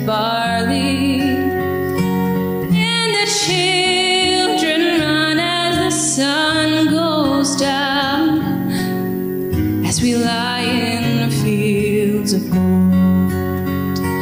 You'll remember me when the west wind moves among the fields of barley, and you can tell the sun in his jealous sky as we lie in the fields of gold. We'll walk in fields of gold. We'll walk in the fields of gold.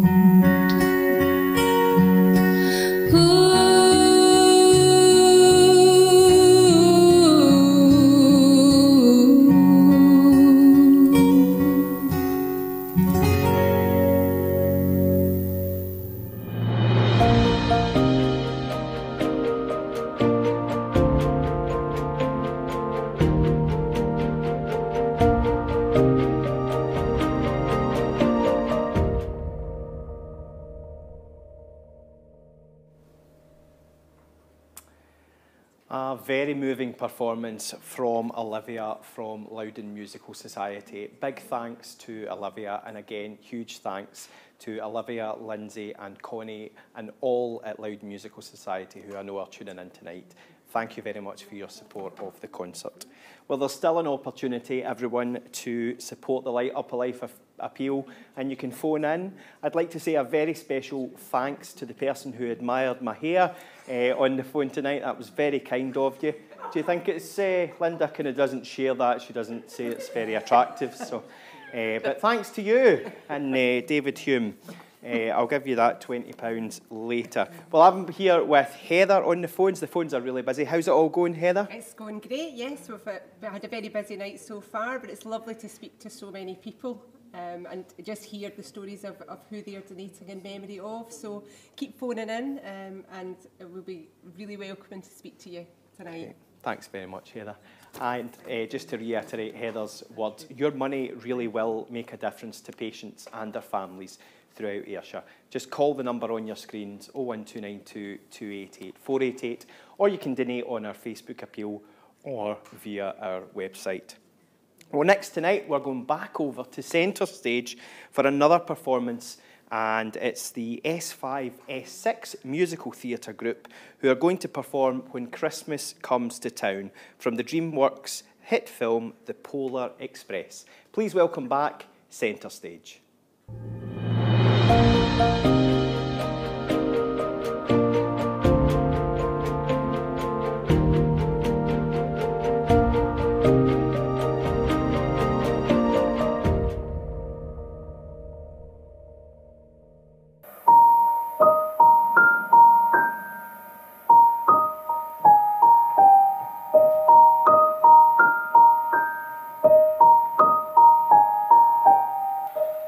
Wishing on a star and trying to believe, and even though it's far, he'll find me Christmas Eve.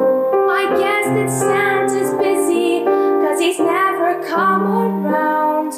I think of him when Christmas comes to town. Best time of the year, when everyone comes home with all its Christmas cheer. It's hard to be alone. Putting on the Christmas tree with friends who come around. It's so much fun when Christmas comes to town. Presents for the children wrapped in red and green. All the things I've heard about but never really seen. No one will be sleeping on the night of Christmas Eve. Hoping Santa's on his way.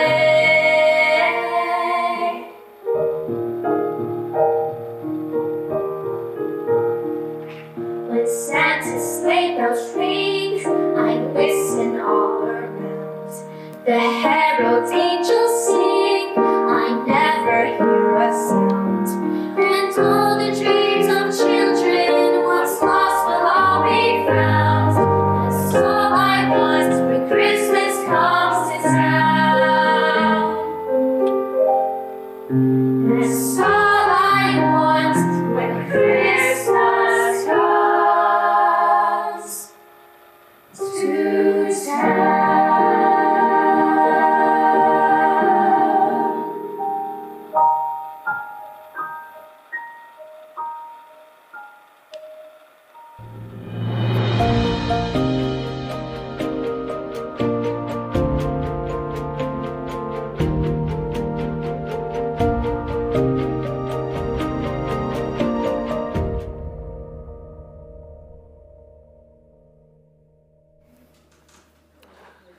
I'll definitely need to watch Polar Express now. That sounded fabulous. Young stars in the making. Absolutely, and we'd also like to say a wee thank you to a little star who very kindly lent us this lovely light up star, and she said to me, I better see it in the live stream now. She's probably away to her bed by now, but big thank you to Ailey McEwen, my friend's daughter, for very kindly lending us this beautiful star for our studio tonight. Thanks to you, and say hello to Ailey. Hi, Ailey.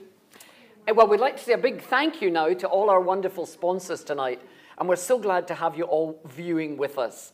Thanks again to our principal sponsor, Harry Fairbairn, event sponsors JS Geddes, the Wee House Company, LPC Print, and all the other supporting companies. A big thank you.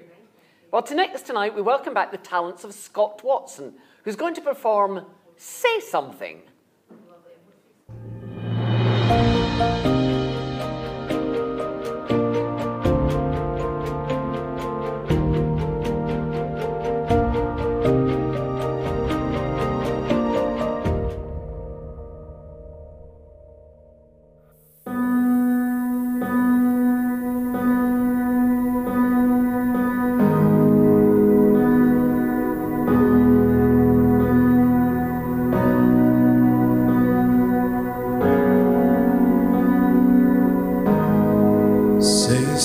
I'm giving up on you.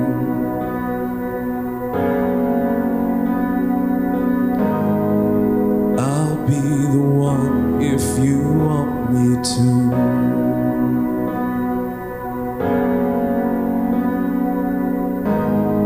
And anywhere I would have followed you.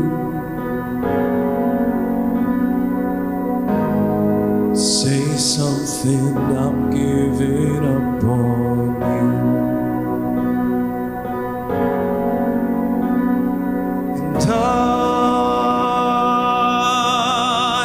feeling so small. It was over my head. I knew nothing at all. And I will stumble and fall. I'm still learning to love and just starting to crawl.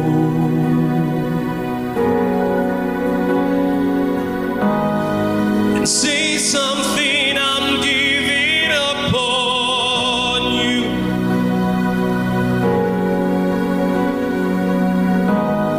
And I'm sorry that I couldn't get to you.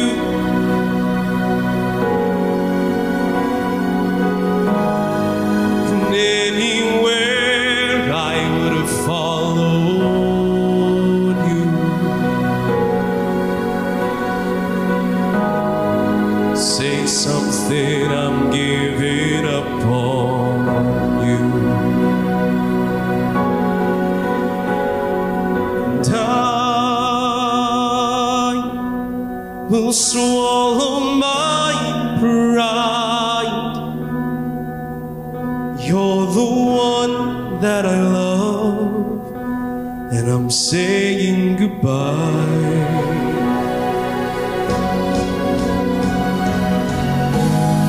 And say something, I'm giving up on you.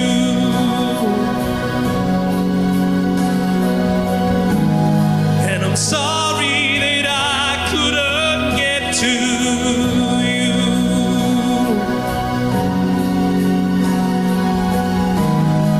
And anywhere I would have followed you. Oh, oh. Say something, I'm giving up on you.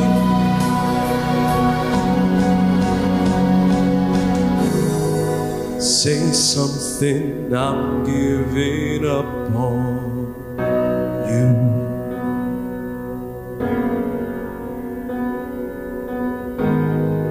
Say something.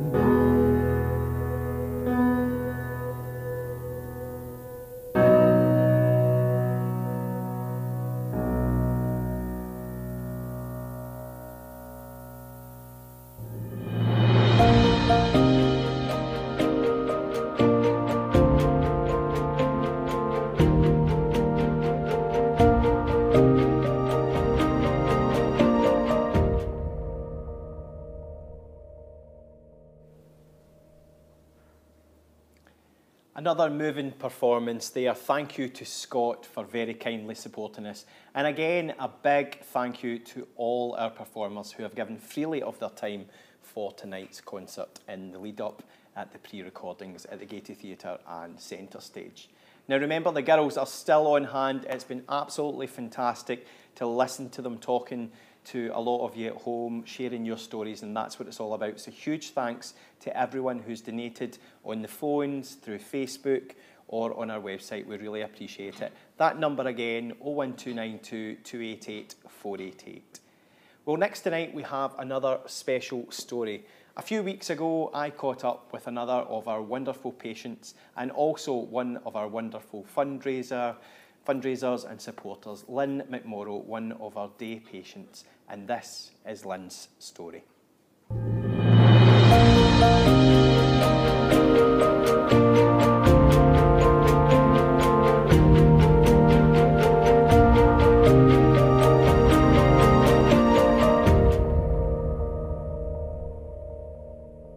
I got the devastating news that I had a brain tumour, and I didn't know who to go to, what to do. I got radiotherapy, 30 sessions of radiotherapy, rang my bell, and then what do I do from here? And I read online that there was hospice services, so I thought maybe that's for me. So I went to my GP and I said, could I get a referral to the hospice?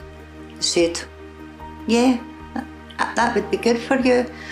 So I got my referral, I got my letter. Yes, we could have you here, could you come the 11th of January? And I was so excited, somewhere to go, get me out of the house. Came, and I just took to it, loved it. Came a full day, 1 day a week. Started doing the art programme. Great, because I hadn't done art for years, and that was a hobby of mine years ago. Picked it up, the art, the man that taught the art was great.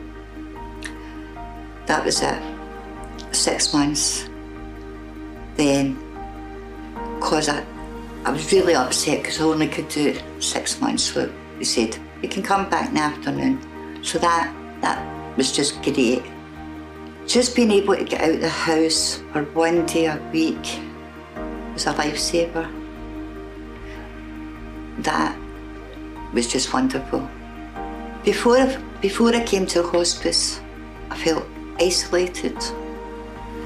Nobody understands what it's like. Apart from the brain tumour, I've also got a lot of autoimmune diseases, and that is long term. The brain tumour can get treatment, but the autoimmune's always with you. That's there. So you're like that. What do I do? Who's going to help? There's no services out there that can help you with these things. There's nothing. So when I heard about the hospice, they're there for you. They're not just there for your end of life. They're there to help you if you've got long-term illnesses. So that's why I started coming. And it's been a lifesaver. When I was coming to the day services, you get given a lot of different projects to do, and one was the art, and then we had physiotherapy, which was great. And I took my first steps. I hadn't taken for about 3 years, and that was very emotional. They got me up my feet. Then you get aromatherapy, reflexology, which is, you go home and you could just sleep for hours and hours. That's great. Then, you get a lovely lunch. The cooks in here are wonderful, brilliant. You get the occupational therapists take care of you. If you need anything for the house, just to help your day-to-day living, they'll give you it. Even if it's just something like putting your shoes on, putting your socks on, anything that makes life easier, they're there for you. They're wonderful. They're all wonderful. And then, say your medications, you're finding it hard, they're not working, you're in pain all the time, you can come in for respite and they'll adjust your medications because they're monitoring you, and they'll see how your reaction is going to be to the new medication. Or say your carer is just needing a rest, you can come in for respite. I came in for respite and it was just wonderful. They look after you so well. The nurses are just, they're angels. Everybody in here, from the cleaners, there's somebody comes round and asks you, do you need something from the shop? Where else are you going to get that? The care is just wonderful. The thing I loved about respite was I've only got a wet room with a shower, and my highlight was the bath. The bath's got jet sprays, lights, bubbles. Oh, that was heaven to me. Then one of the nurses done my hair, and he was marvellous. He'd been a hairdresser, so he pampered it, and it was the best hairstyle I've ever had, I think. It was just lovely that they'd done this time for me. Do you know what I mean? And then the gardeners, they've got the women in here, volunteers come in, and they've got a wee garden group. And they gave me a plant to take home with me when I was leaving. And I thought, how nice is that? Do you know what I mean? The care is unbelievable. Do you know what I mean? And then the day services, they put on events. The events are amazing. We're having the fair on Saturday. Me and my partner are volunteering at it. And that is amazing. 150 stalls. They have a reindeer outside. There's just everything they do. We had a lovely family day out in the garden in the summer. Just to go the extra mile to make the patients and the visitors and the day services happy. It might be end of life for a lot of people, but they make the end of life happy for them. The other good thing about the day services is we're a team. We all come here together. We get new people all the time, but we're all in it together. We've all got something in common, and we've become friends. We all gel. But then we had lockdown. Lockdown was a nightmare. Looking at 4 walls every day. It was just terrible. We kept waiting and waiting, hoping, praying COVID would go away. Just let COVID go, please let COVID go. And then we heard, day service is opening again, yes. Just hoping we'd see the same people again. Just now, we haven't got the taxi service back up again, but they're trying hard. We've got a few people that were here before, and it's just so good to see them. A few have passed, sadly. But then, that's what life's about. That's what happens.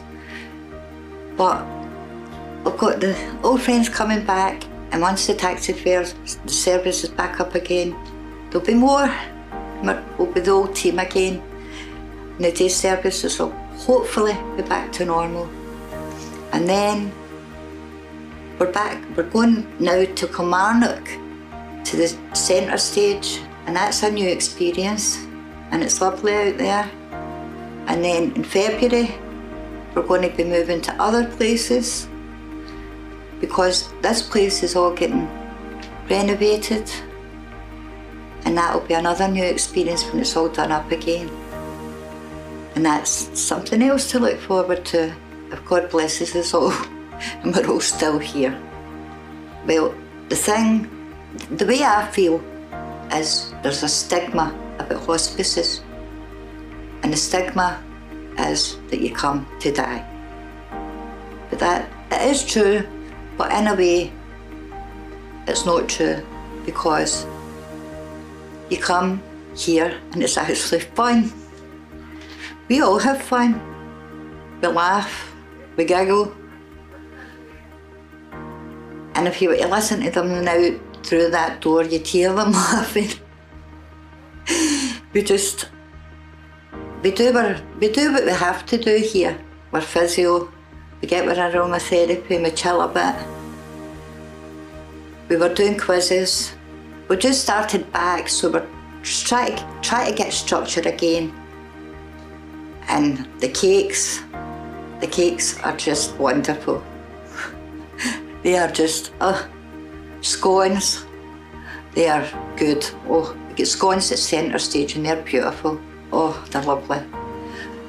And we're trying to find out what else we can get at centre stage to get going. But see, if you live in Kilmarnock or you're near Kilmarnock, drop in the Tuesday morning, because it's nice, it's lovely, it's chilled, it's a lovely morning.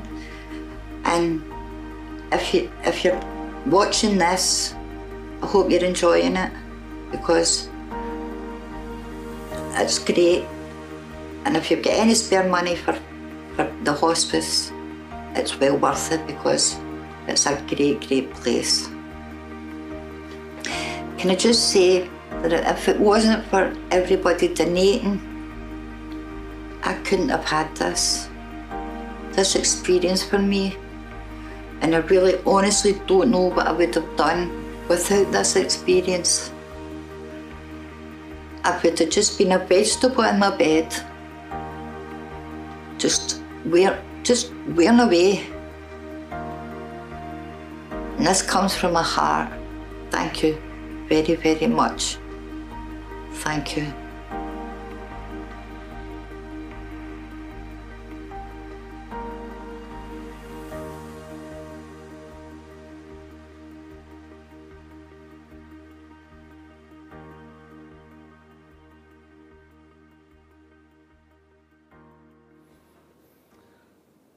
Thank you to Lynn for sharing her story and experience with the hospice.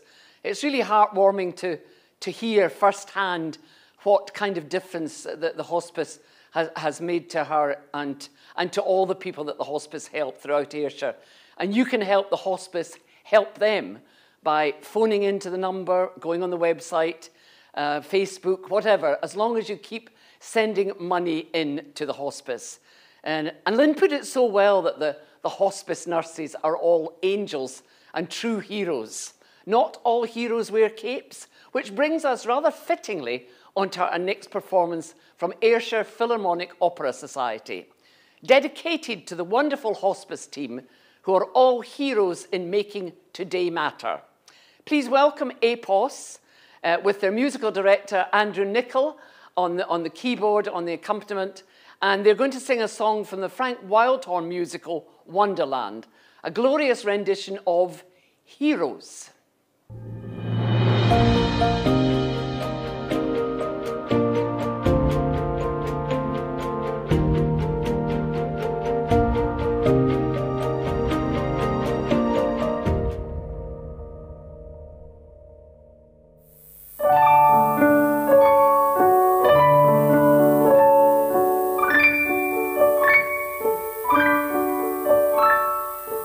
Chances they come and go, but you're afraid and so you run away. And when the chance is there, make believe you don't care, that's how to play. Bridges you never crossed, feeling alone and lost, looking around.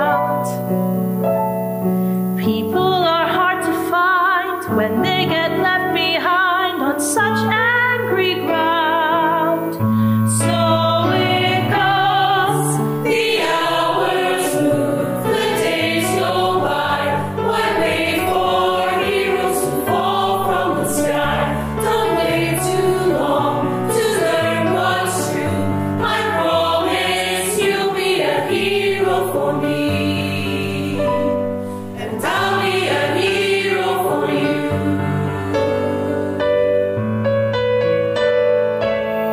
Think it's black or white, easy as wrong or right, so they say. You are the best of me, saving the rest of me, day after day. Don't you love, know what you're dreaming of, you'll make it somehow. The future can change the past, make every second last, for all we have is here and now. The days go by, one day for heroes to fall from the sky. What's really true, I promise You'll be a hero for me, and I'll be a hero for you. I'll be a hero. I'll be a hero,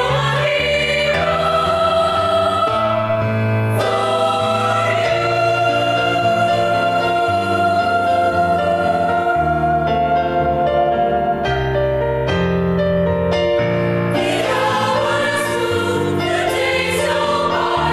I wait for heroes to fall from the sky. The hours move, the days go by. I'll be your hero. The hours move, the days go by. I wait for heroes to fall. The hours move, the days go by. I wait for heroes to fall from the sky.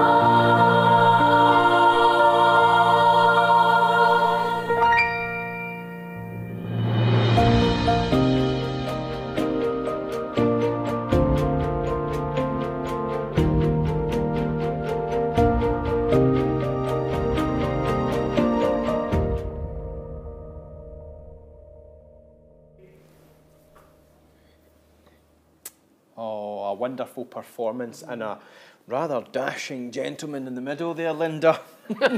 Really? Did you think so? Never noticed him, Graham. Anyway, back to the script. Yes, absolutely. Well, before we go to the script, we should say a big hello to the McDonald's. All right. Sharon has just phoned in. We hope you're enjoying your dinner party there, Sharon, and thank you for donating. Well done in your performance with APOS as well.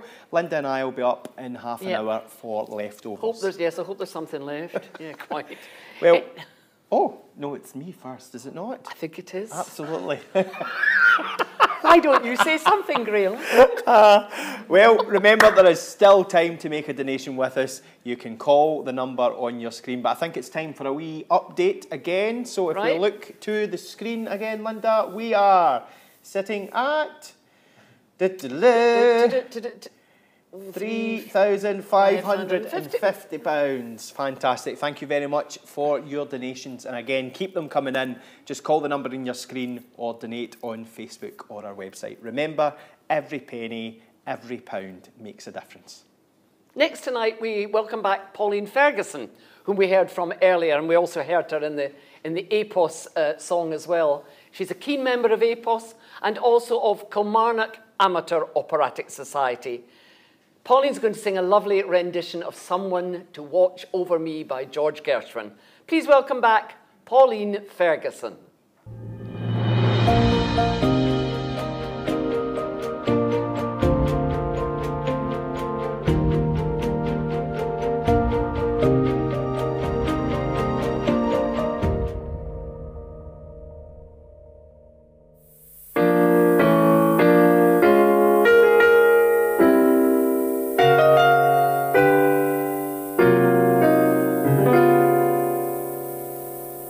Years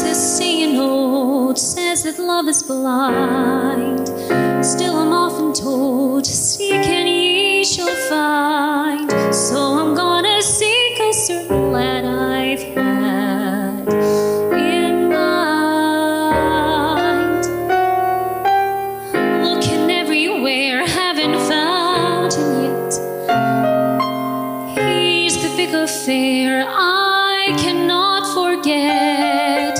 Only man I ever think of with regret. I'd like to add his initial to my monogram. Tell me, where is this shepherd for this lost lamb? There's a somebody I'm longing to see. I hope that he turns out to be someone to watch over me.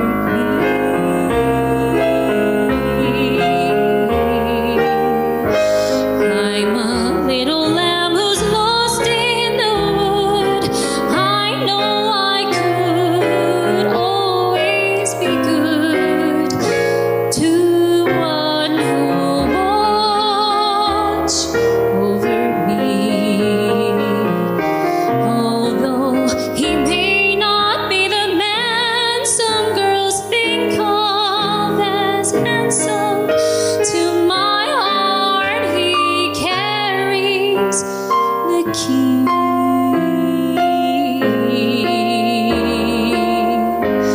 Won't you tell him please to put on some speed, follow my lead? Oh, how I need someone to watch over me.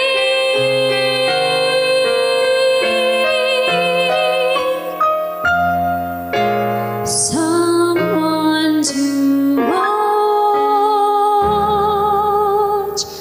over me.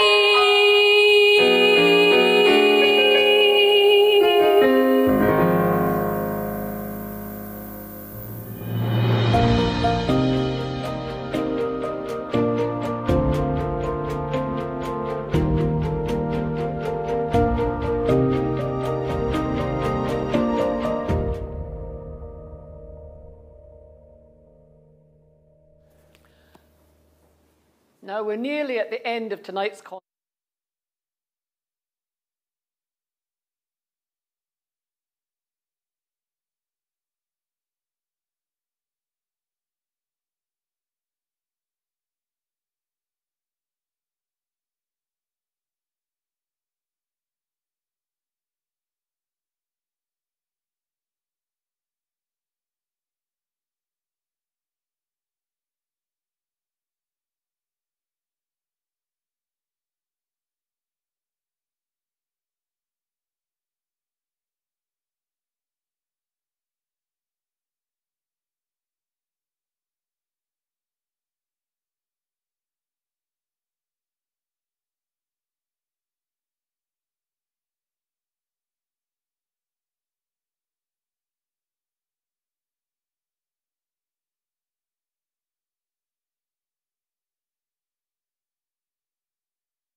Again, thank you so much for joining us. We hope you can join us again next year, or indeed at any of our upcoming events and activities in 2022. There's an exciting year ahead. Yes, indeed. We have brand new plans to renovate our hospice site here at Racecourse Road. and keep a lookout on our Facebook and our website for further details. It's going to be really exciting. We'd like to say a big thank you. I'd like to say a big thank you to Linda for kindly co-hosting with me, although I co-hosted with you. We co-hosted, I think yes, that'll do us. Yes, absolutely. Yeah. But thank you very much for tuning in. Have a fantastic Christmas when it comes, and best wishes for 2022. Hear, hear. He said it all. Absolutely. See you next year. Good night. Good night.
Hi everyone, just to add in, we've unfortunately had a wee technical error at the end of our concert tonight, and we'd like to apologise to the McElwraith brothers profusely. Just we're unable to share your video tonight due to a technical error, but we will share it via our Facebook page tomorrow. We'd just like to say a big thank you again to the McElwraith brothers. We apologise for this, and we also apologise to our viewers. We hope you've had a wonderful evening. It's been absolutely fantastic here at the hospice. We thank you again for all your donations, and we hope you can join us at our next event. Please keep your eyes peeled on our website for things coming up. But have a wonderful evening. Thank you very much for viewing with us, and we'll see you all soon. Thank you.